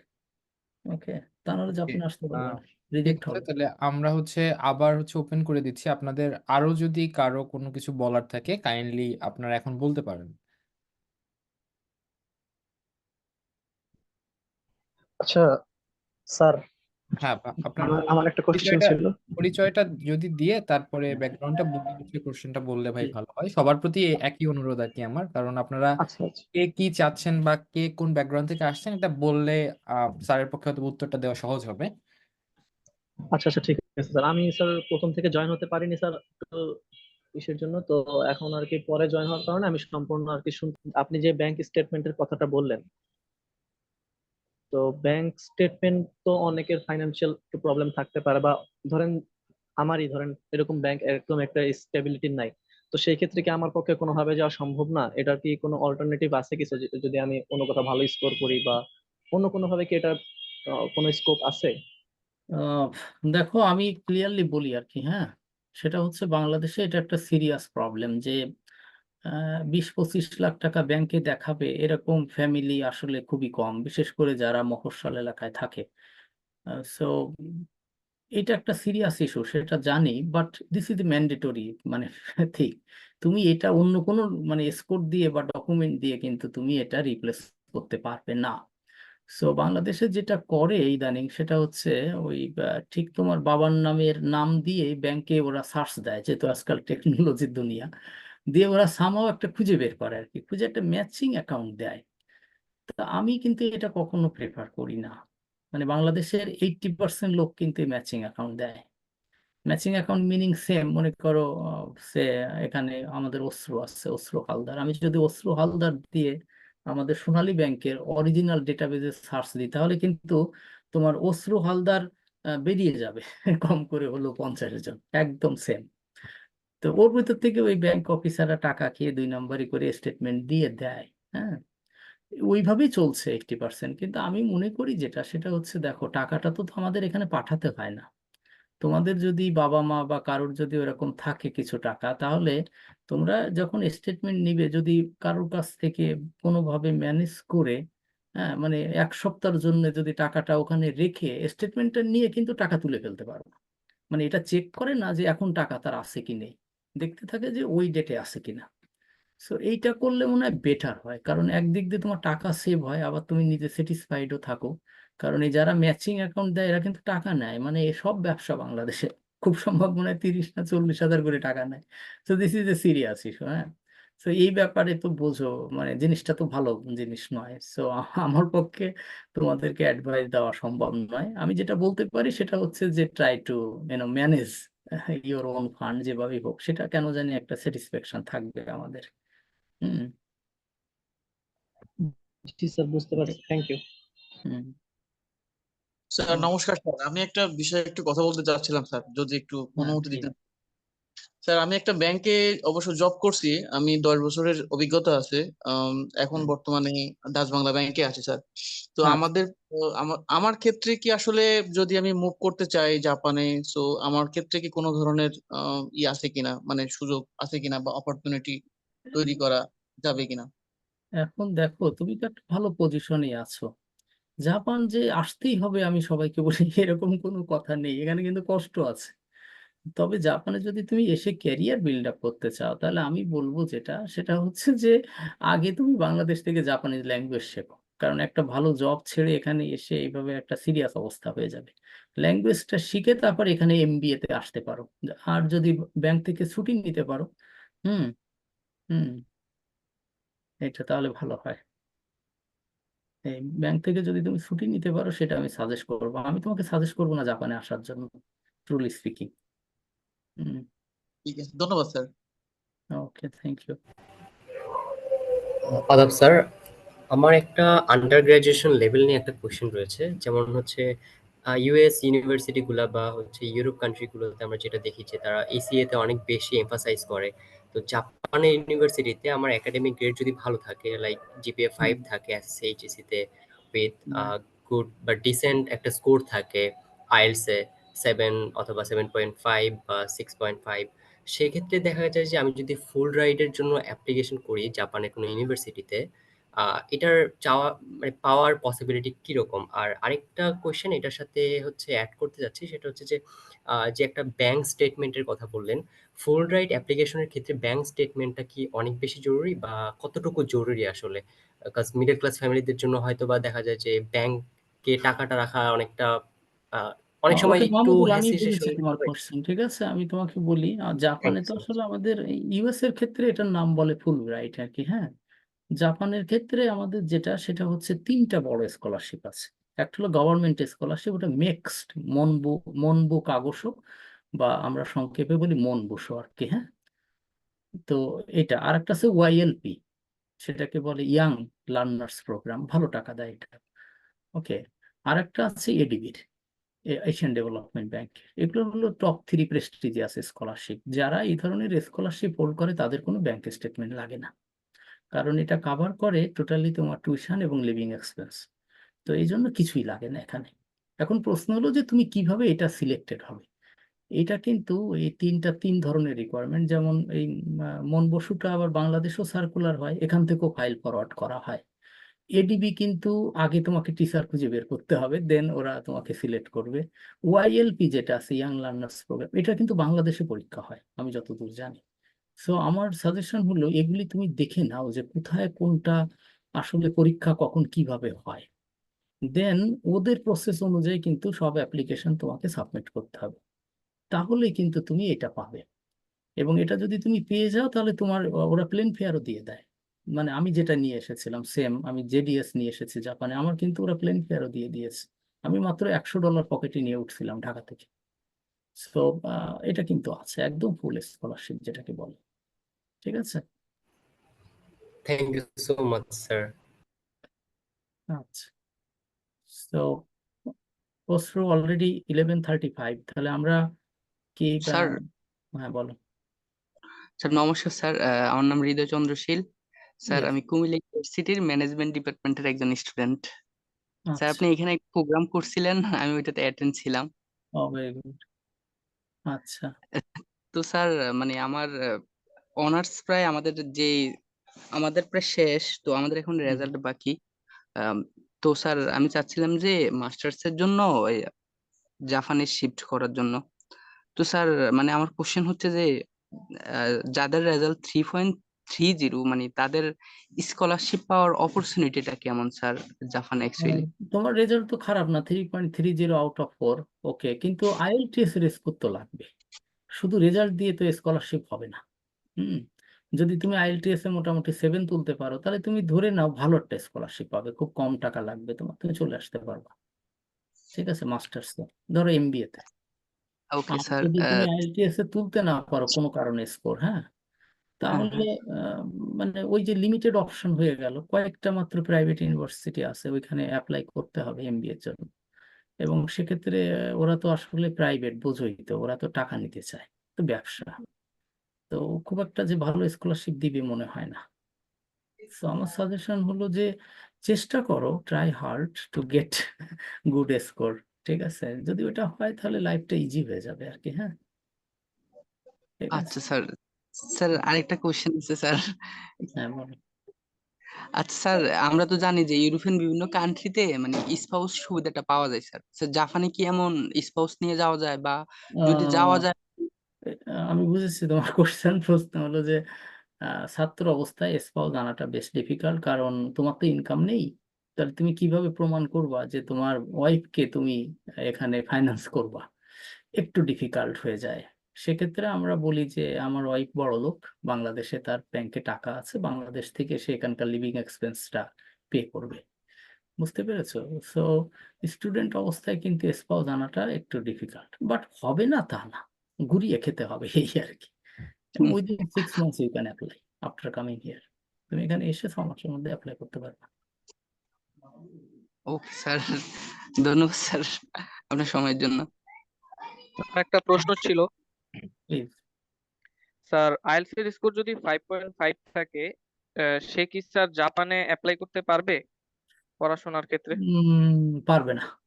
আমার কথা হলো অ্যাপ্লাই করার দরকার নেই, আরেকবার পরীক্ষা দিয়ে অ্যাটলিস্ট 6 তোলা উচিত, কারণ 5.5 দিয়ে কাউকে অ্যাকসেপ্ট করা হয় না। বুঝতে পারছো? এই জন্য জি স্যার। আবার পরীক্ষা দাও, মানে ট্রাই জি এগেইন, স্যার। সেটাই হলো আমার সাজেশন। জি স্যার। ওকে, এনি আদার কোশ্চেন?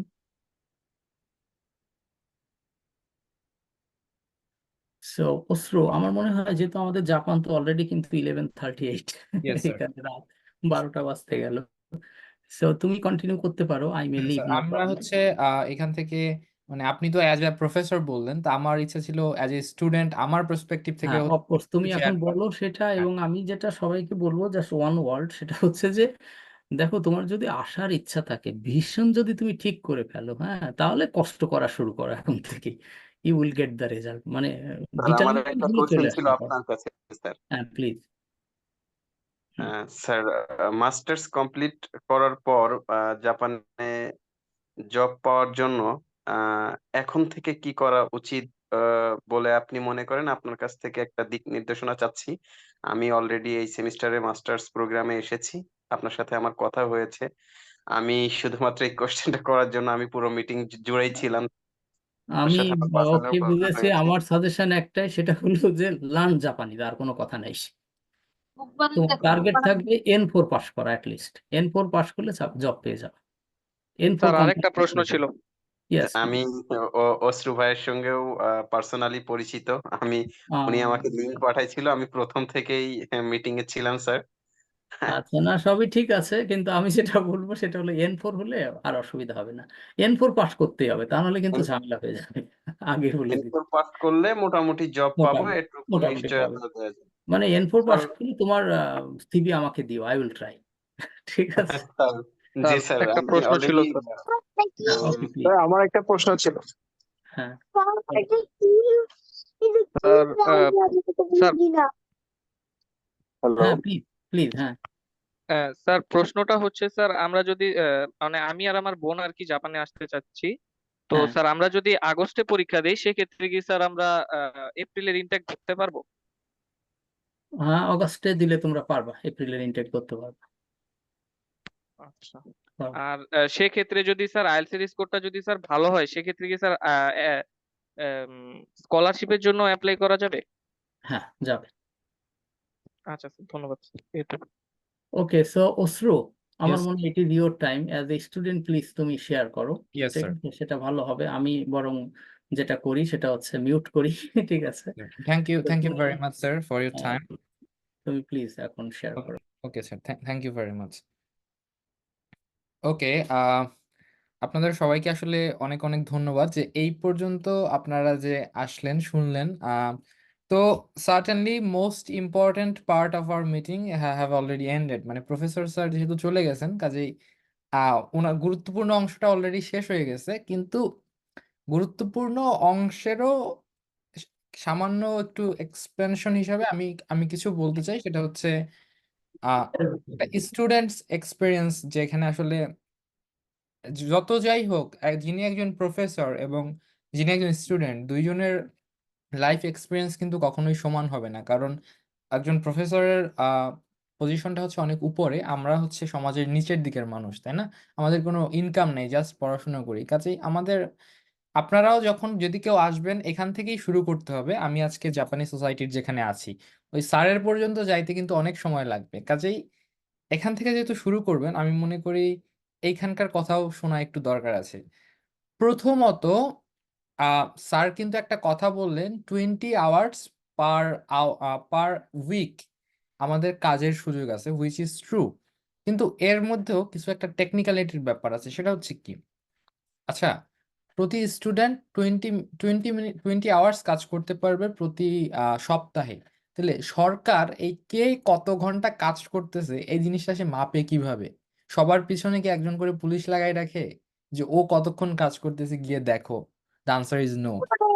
অবশ্যই না, এত ম্যান পাওয়ার তো আর তাদের নাই যে প্রত্যেকজন স্টুডেন্ট পিছনে একজন করে লোক লাগাই রাখবে যে গিয়ে দেখো কে কতক্ষণ কাজ করে। এই জিনিসটা মাপা হয় আপনার ব্যাংক স্টেটমেন্ট দেখে। এই দেশের নর্মাল রুল হচ্ছে, আপনি যদি কারো কাছ থেকে 5 টাকার কাজও করাই নেন, সেই 5 টাকাটা আপনি তার ব্যাংক অ্যাকাউন্টে দিবেন এবং ওই অ্যাকাউন্টের সঙ্গে ওটা রিপোর্ট করে দিবেন যে প্রতি ঘন্টায় এত টাকা হারে এই ব্যক্তি এতক্ষণ কাজ করেছে, তাইলে এত গুণ এত এত টাকা পাইলো সে। রাইট?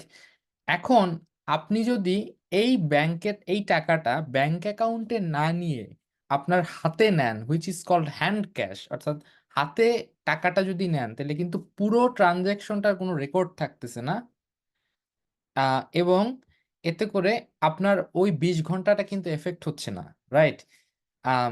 কাজেই এইটা অধিকাংশ স্টুডেন্টরা এখানে কিন্তু এইটাই করে। লিগ্যাল 20 ঘন্টা করার পরেও তারা অনেকে দেখা যাচ্ছে যে সপ্তাহে আসলে তার বসে আছে, কোনো কাজ নাই, আরো 20 ঘন্টা সে হ্যান্ড ক্যাশ করে এবং ওই সেম টাকাই সে হাতে নেয়, এটার কোনো রিপোর্ট থাকে না। কাজেই 20 ঘন্টা যাদের কাছে খুব কম মনে হচ্ছে, তারা কিন্তু জেনে রাখতে পারেন যে না, কাজ আপনারা আরো করতে পারবেন। যেমন আমার নিজের উদাহরণই দেই, আমি মাঝে মাঝে একটা ফ্যাক্টরিতে কাজ করতে যাই, ওইখানে হচ্ছে সবজি টবজি প্যাকেট করি, তো মোটামুটি ভালো টাকা, খুব বেশি না, ভালোই দেয়।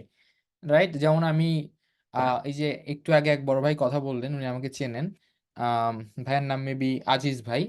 তো উনি বললেন যে বসরু ভাইয়ের সঙ্গে তো পরিচয় আছে, ভাইয়ের সঙ্গে কিন্তু ওই কাজ করতে গিয়েই পরিচয়। এখন ওইখানে প্রতি ঘন্টায় আমাকে মোটামুটি 1050 ইয়েনের মতো করে দেয়, প্লাস আরো এক্সট্রা কিছু দেয়। ওই টাকা কিন্তু আমি কাজ করছি, প্লাস টাকা আমার হাতেও আসছে। কিন্তু আপনি যদি আমার ব্যাংক অ্যাকাউন্ট চেক করেন, আমার আমার কিন্তু 1 টাকার এন্ট্রি নাই। সরকারি খাতায় কিন্তু আমি 20 ঘন্টার মধ্যে 5 মিনিটও কাজ করি নাই, বাট আমার হাতে কিন্তু এই মাসের মধ্যে আমি কাজ করছি, টাকা আছে, আমি মোটামুটি 15,000 ইয়েনের মতো ইনকাম করছি মেবি। সরি, এই মাসে না, এই মাসের তো মাত্র শুরু হলো, লাস্ট লাস্ট মাসের কথা বলতেছি আর কি। একদিন 8,000 পাইছিলাম, 8,000 কত জানি পাইছিলাম, আর একদিন হচ্ছে 6,000 সামথিং পাইছিলাম, মোটামুটি 15,000। কাজে এইটা কিন্তু একটা মানে কি বলে, আইনের আইনের একটা ফাঁক। এটা সবাই ব্যবহার করে, এটা একটা ওপেন সিক্রেট, সবাই জানে। কাজেই এটা কিন্তু আপনারা করতে পারবেন। রাইট? আরেকটা বিষয় হচ্ছে, আম, একটা হচ্ছে বলবো সবাইকে, সেটা হচ্ছে রেজাল্ট যেমন ম্যাটার করে অনেকটা, কিন্তু আপনি হচ্ছে কোন ইউনিভার্সিটিতে আপনি আসতেছেন, প্লাস হচ্ছে আপনার অন্য ওপোনেন্টরা কারা, তা এটাও কিন্তু খুব একটা ম্যাটার করে। যেমন আমি বলি, আমার হচ্ছে আমি যে স্কলারশিপটা পাই সেটাকে বলা এলডিসি। এলডিসি স্কলারশিপের আন্ডারে প্রতি মাসে আমি হচ্ছে মোটামুটি বাংলাদেশি টাকায় 65-66 হাজার টাকার মতো পাই। জাপানি ইয়েনে 85,000 ইয়েন। এখন এই ইয়েনের এগুলো যে পাচ্ছি, এটা কিন্তু আমাদেরকে একটা কোয়ালিফিকেশনের উপর ভিত্তি করে দিচ্ছে। এখন আমি যে ইনটেকে আসছি, সেই ইনটেকে এমনও হইতে পারে আমার চেয়ে কোয়ালিফাইড কেউ ছিল না, এই কারণে আমাকে দিচ্ছে। কিন্তু পরের ইনটেকে হয়তো দেখা যাচ্ছে আমার চেয়ে কোয়ালিফাইড আরো একজন ছিল, কিন্তু তার চেয়েও কোয়ালিফাইড আরো একজন অ্যাপ্লাই করার কারণে সেই ব্যক্তি কিন্তু স্কলারশিপটা পাইলো না। তো আলটিমেটলি দেখা যাচ্ছে আমি কম কোয়ালিফাইড হয়েও পাচ্ছি, আর একজন বেশি কোয়ালিফাইড হয়েও পাচ্ছেন না। কাজে এখানে লাকের কিন্তু একটা ব্যাপার আছে। এর বাইরে গিয়ে আসলে দেখা, ইন জেনারেল জাপান খুব আসলে ভালো একটা কান্ট্রি। এখানে মোটামুটি আইন শৃঙ্খলা খুবই সুন্দর, প্লাস স্যার অন্যান্য যা যা কথা বললেন, তো আপনারা ট্রাই করতে পারেন। অ্যান্ড হচ্ছে আপনাদের ওই যে যে টেকনিক্যাল ব্যাপারগুলো, যেমন কাগজপত্রের সমস্যা, প্লাস হচ্ছে আপনারা এসওপি কিভাবে লিখবেন, বা নিজেদের স্টেটমেন্ট অফ পারপস এসওপি ওইটা কিভাবে লিখবেন, বা হচ্ছে এসএ কিভাবে লিখবেন, এইগুলো নিয়ে যদি কারো মনে কোনো কনফিউশন থাকে, আপনারা আমাকে নক করতে পারেন, আমি হচ্ছে ব্যাপারটা দেখব। এবং আমি যদি ম্যানেজ করতে না পারি সেই ক্ষেত্রে স্যারের কাছে হয়তো আমি রেফার করে দিব, স্যার হয়তো বা আপনাদেরকে সময় দিবেন। তো এইটাই, আপনাদের যদি আহ, এই কনফারেন্সে আজকে যুক্ত হওয়ার পরে কারো যদি মনে হয় যে না, জাপানে যাওয়াটা বা ট্রাই করাটা আপনাদের পক্ষে ভালো হবে, সেক্ষেত্রে আরো যদি কোনো পরামর্শ দরকার হয় ইন ডিটেলস, সেটা আমাকে বলতে পারেন, আমি চেষ্টা করব আপনাদেরকে সহায়তা করার জন্য। আম, ঠিক আছে, থ্যাংক ইউ। এখনো যদি কারো অন্য কোনো মতামত থাকে শেয়ার করার মতো, দিস ইজ দ্য টাইম, আপনারা চাইলে এখন বলতে পারেন। আহ, আর যদি না থাকে সেক্ষেত্রে আমরা হচ্ছে ক্লোজ করে দিব। আপনাদের যদি কারো কোনো মতামত থাকে এখন সেটা আপনারা বলতে পারেন। হ্যালো। আচ্ছা অবশ্যই ভাইয়া, হ্যালো। হ্যাঁ ভাই, হ্যালো, ইয়েস। হ্যাঁ ভাই, আমার কিছু কোশ্চেন ছিল, সেটা হইতেছে স্যার আমাকে বললো হইতেছে আমার যেহেতু এডুকেশনাল ব্যাকগ্রাউন্ড একটু লো, তো এই ক্ষেত্রে আইএলটিএস হইতেছে অ্যাটলিস্ট 7 রাখলে দেন হইতেছে আমার অ্যাডমিশন হবে। তো এই ক্ষেত্রে যদি আমার 7 না থাকে তাহলে কি খুব একটা প্রবলেম হয়ে যাবে? কারণ 6.5 অন্তত আমি সাহস পাই আর কি, কিন্তু 7 তো আচ্ছা, দেখো ভাই, ওইটা ডিফিকাল্ট। আমি যেটা যেটা বললাম, মানে যেহেতু মানে আপনার ইয়েটা অরিজিনাল রেজাল্টটা একটু লো, কাজেই আইএলটিএস এর স্কোরটা যদি বেশি থাকে তো that will compensate for like your loss in result, right? মানে একটা আরেকটাকে একটু ব্যাকআপ দিবে। এখন 7 ইজ প্রেফারেবল, যেহেতু আপনার একটা রেজাল্ট একটু মোটামুটি কিন্তু একটু নিচের দিকেই আছে। হ্যাঁ হ্যাঁ হ্যাঁ। এখন 7 পাইলে মোটামুটি আমরা একটা সেফ জোনে ধরতে পারি আপনাকে, ঠিক আছে, যে না ওইখানে খারাপ থাকলেও 7 ভালো আছে, কাজে আপনি একটা সেফ জোনে আছেন। কিন্তু তার মানে এই না 6.5 পেলেও আপনি মানে অ্যাপ্লাই করতে পারবেন না। আপনি 6.5 পেলেও still eligible to apply, but we can't really guarantee anything. এই ক্ষেত্রে 6.5টা আপনার যদি আসে, আমাদের ফাইলটা সাবমিট করে মানে জাস্ট দেখতে হবে, লাকটা ট্রাই করতে হবে, কিন্তু আপনি এলিজেবল, স্টিল এলিজেবল, অ্যাপ্লাই করতে পারবেন, সেটা নিয়ে কোনো সমস্যা নাই। বুঝতে পেরেছেন? জি। আর এই ক্ষেত্রে ভাই আপনার ব্যাকগ্রাউন্ড হচ্ছে সোশ্যাল সায়েন্সে, তাই না? না, আমার ব্যাকগ্রাউন্ড সোশ্যাল সায়েন্স না, আমার ব্যাকগ্রাউন্ড শুধু সায়েন্সের, আমি এখন পড়তেছি সোশ্যাল সায়েন্স। ও আচ্ছা। তো এখন হইতেছে আমি ওই সোশ্যাল সায়েন্স রিলেটেড সাবজেক্টে যাইতে চাইতেছি, তো এই ক্ষেত্রে টিউশন ফিটা কিরকম হইতে পারে উইদাউট এনি স্কলারশিপ? ভাই সত্যি বলতে একেবারে প্রতিটা ইউনিভার্সিটির টিউশন ফি কিন্তু আমি জানি না, কারণ প্রতিটা সব হ্যাঁ, ইউনিভার্সিটিতে আমি পড়ি না, তাই না? এখন নিজেরটার কথা বলতে পারি। যেমন নিজেরটার কথা বললেই হইতো। আমার ইউনিভার্সিটিতে আমার ডিপার্টমেন্টের টিউশন ফি হচ্ছে প্রতি 6 মাসে 11,50,000 ইয়েন। 6 মাসে একটা করে, আপনারা তো জানেনই সেমিস্টার সিস্টেম, ইয়েস। রাইট? তো 8 মাসে মানে 4 বছর তো আমাদের কোর্স, তার মানে 8টা সেমিস্টার, প্রতি সেমিস্টারে আমাদের 11,50,000 ইয়েন করে টিউশন ফি ইন জেনারেল স্টুডেন্টদের জন্য। এখন 11,50,000 ইয়েনে এখন মোটামুটি 100 ইয়েনে বাংলাদেশি টাকায় 75 টাকার মতো, তো সেই হিসাবে প্রায় 9 লাখ টাকার মতো প্রতি সেমিস্টারে টিউশন ফি। এখন আমি যে স্কলারশিপটা যেমন পাচ্ছি, সেটাই কিন্তু আমাকে 1 টাকাও এখানে দেওয়া লাগে না, এবং উপরন্তু ইউনিভার্সিটি থেকে আমাকে কিছু টাকা দেয় প্রতি মাসে মাসে। এখন আপনি যদি এরকম একটা স্কলারশিপ ম্যানেজ করতে পারেন, তাহলে কিন্তু আপনারা টাকার কথাটা ভাবতে হবে না। বাট যদি না পান, সেক্ষেত্রে আপনার এরকম প্রতি 6 মাসে এখানে 9 লাখ একটু বেশি, মিনিমাম বাংলাদেশি টাকায় 7-7.5 লাখ টাকা দেওয়ার মতো একটা পজিশনে থাকতে হবে কিন্তু। বুঝতে যদি পারছি। যদি আর ভাই সোশ্যাল সায়েন্স হচ্ছে করতে হুম। আর এই ক্ষেত্রে হচ্ছে পাই মানে বলতে চাচ্ছি যদি 7 থাকে তো এই ক্ষেত্রে স্কলারশিপ পাওয়ার পসিবিলিটিটা কিরকম হইতে পারে ভাইয়া? বুঝলাম না ভাই, কি বললেন, আরেকবার একটু বলবেন? মানে বললাম যে আমার একাডেমিক যেহেতু লো, তো আমার আইএলটিএস স্কোরটা যদি ভালো থাকে তো এই ক্ষেত্রে স্কলারশিপ পাওয়ার পসিবিলিটিটা কিরকম হতে পারে? আইএলটিএসটা থাকলে মোটামুটি আপনার স্কলারশিপ মানে ইয়েটা বেড়ে যায়। এখন এক্সাক্ট তো বলা যাবে না যে 80% বা ও 70%, আচ্ছা, তাই না? ঠিক আছে। এটা দেখেন অনেক কিছুর উপর ডিপেন্ড করে, যে ইউনিভার্সিটি, যে প্রফেসররা আপনার ইন্টারভিউ নিবেন তাদের মন মানসিকতা কেমন, আম, এটার একটা ডিপেন্ড করে। তারপরে হচ্ছে আম, আপনি হচ্ছে কোন সঠিক জায়গায় অ্যাপ্লাই করলেন কিনা, সেটার উপর অ্যাপ্লাই, অনেক অনেক কিছুর উপরে তো ডিপেন্ড করে, তাই না? বাট আমরা ঠিক আছে। এইটুকু বলতে পারি, আপনি যদি আইএলটিএস এর স্কোরটা যত ভালো উঠাইতে পারবেন, আপনার প্রবাবিলিটিটা ততটা বেড়ে যাবে, এইটাই আর কি। থ্যাংক ইউ ভাই। ঠিক আছে ভাইয়া। অন্য কেউ মনে হয় কিছু একটা বলার চেষ্টা করছিলেন, আপনি চাইলে ভাই কিন্তু এখন বলতে পারেন। হ্যাঁ দাদা, আমি বলতেছিলাম যে আপনার আমাদের এখানে বাংলাদেশে তো ইউনিভার্সিটি গুলোতে সাধারণত মাস্টার্স প্রোগ্রাম 1 বছরের হয়ে থাকে। হ্যাঁ, জাপানে সাধারণত এগুলো কত বছরের হয় মাস্টার্স? এখানে মাস্টার্স 2 বছরের ভাই। 2 বছরের না? 2 বছরের, হ্যাঁ। মাস্টার্স এখানে 2 বছরের হয়। হুম। দাদা ওইখানে অ্যাপ্লিকেশন কস্ট যেটা মানে এডমিশন ফিস না, অ্যাপ্লিকেশন কস্টটা কেমন? অ্যাপ্লিকেশন কস্ট যেমন অ্যাগেইন প্রতিটা ইউনিভার্সিটিতে ভেরি করে, বাট আমার এখানে অ্যাপ্লিকেশন কস্ট হচ্ছে 2 লক্ষ ইয়েন, তার মানে বাংলাদেশি টাকায় 1.5 লাখ টাকা। অ্যাপ্লিকেশন কস্ট না? Cost, yes. সো এই টাকাটা যদি আপনি দেন, মানে এইটা হচ্ছে শুধুমাত্র to review your like your papers and to take your interview.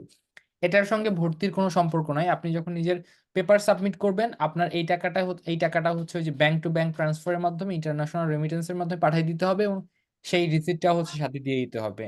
Otherwise তারা আপনার এটা দেখবে না। তো এইটা হচ্ছে শুধু দেখার জন্য। এবার আপনি পাবেন কি পাবেন না সেটা ডিপেন্ড করে কিন্তু আপনার প্রোফাইলের উপর, প্লাস আপনার পারফরমেন্সের উপর। আচ্ছা ঠিক আছে, এবং বুঝলাম দাদা। পরে যদি আপনি স্কলারশিপ পেয়েও যান, আপনার যদি সবকিছু ফ্রি হয়ে যায়, তবুও কিন্তু এই টাকাটা আপনি কিন্তু ব্যাক পাবেন না, মানে এইটা আপনার হচ্ছে প্রথমে চলে যাবে আর কি। তো আমার দোশিসা হচ্ছে ধরেন জাপানের টপ প্রাইভেট ইউনিভার্সিটি গুলোর মধ্যে একটা। দোশিসা মিন্স আমি যেখানে পড়ি। তো অন্য জায়গায় বা আরেকটু লো কোয়ালিটি যেগুলো, সেটা এত বেশি না হলেও আমরা কিন্তু বলতেই পারি মিনিমাম 1 লক্ষ টাকা আপনাদের এই খাতে ধরে রাখতে হবে। এইটাই হচ্ছে বিষয়। আচ্ছা দাদা, আরেকটা কথা, বলেন। সাপোজ আমরা আইএলটিএস করলাম, কয়েকজন আইএলটিএস করে গেলাম, তো আমরা তো ওই ক্ষেত্রে জাপানিজ ভাষা জানি না, ওই ক্ষেত্রে ইউনিভার্সিটি কি আমাদের জাপানিজ ভাষা শিখাবে? হ্যাঁ, হ্যাঁ, হ্যাঁ, ইউনিভার্সিটি থেকে শেখায়, মোস্ট অফ দ্য টাইম শেখায়। আমার ইউনিভার্সিটিতেও প্রোগ্রাম আছে। ওটা নন ক্রেডিট কোর্স, মানে যেমন আমাদের কোর্সের পাশাপাশি নন ক্রেডিট জাপানি শিখায়। মানে আপনি জাস্ট শেখার জন্য শিখবেন, কথাবার্তা বলার জন্য। এখানে সুবিধাটা হচ্ছে কি, ইউনিভার্সিটি থেকে যদি শেখায় সেক্ষেত্রে কিন্তু আপনার এক্সট্রা কোনো পয়সা দেওয়া লাগতেছে না জাপানি ভাষাটা শেখার জন্য, তাই না? কিন্তু আপনি এই জিনিসটা যদি বাইরে শিখতে চান, তাইলে হচ্ছে আম, কিন্তু আবার আপনার এক্সট্রা টাকা দেওয়া লাগবে সেই স্কুলকে বা ল্যাঙ্গুয়েজ বা যেখানে আপনি টিউশনটা নেবেন সেইখানে। বাট ভালো ব্যাপার হচ্ছে যে অধিকাংশ জাপানি বিশ্ববিদ্যালয় এটা শেখায় আর কি। তো এটা নিয়ে চিন্তা করার কিছু নাই, আসলে এটা শিখতে পারবেন। হ্যাঁ, অন্য কেউ একজন কি দাদা কিছু বলবেন? আহ, ঠিক আছে। তাহলে আচ্ছা বলুন। দাদা, আমার একটা কথা ছিল। বলুন। আমি এখন আর কি একটা ভার্সিটিতে সেকেন্ড ইয়ার আর কি রানিং স্টুডেন্ট। তো আমি যদি আমার এইচএসসি ব্যাচ হচ্ছে 21-22, তো হ্যাঁ, আমি কি এখন আন্ডারগ্রেড প্রোগ্রামের জন্য অ্যাপ্লাই করতে পারবো কিনা? আপনি আপনার সেকেন্ড ইয়ারের আপনার পরীক্ষা কবে, আপনাদের ফাইনাল কবে? পরীক্ষা আমার আর 2 মান্থস, 2 মাস তাহলে পরে।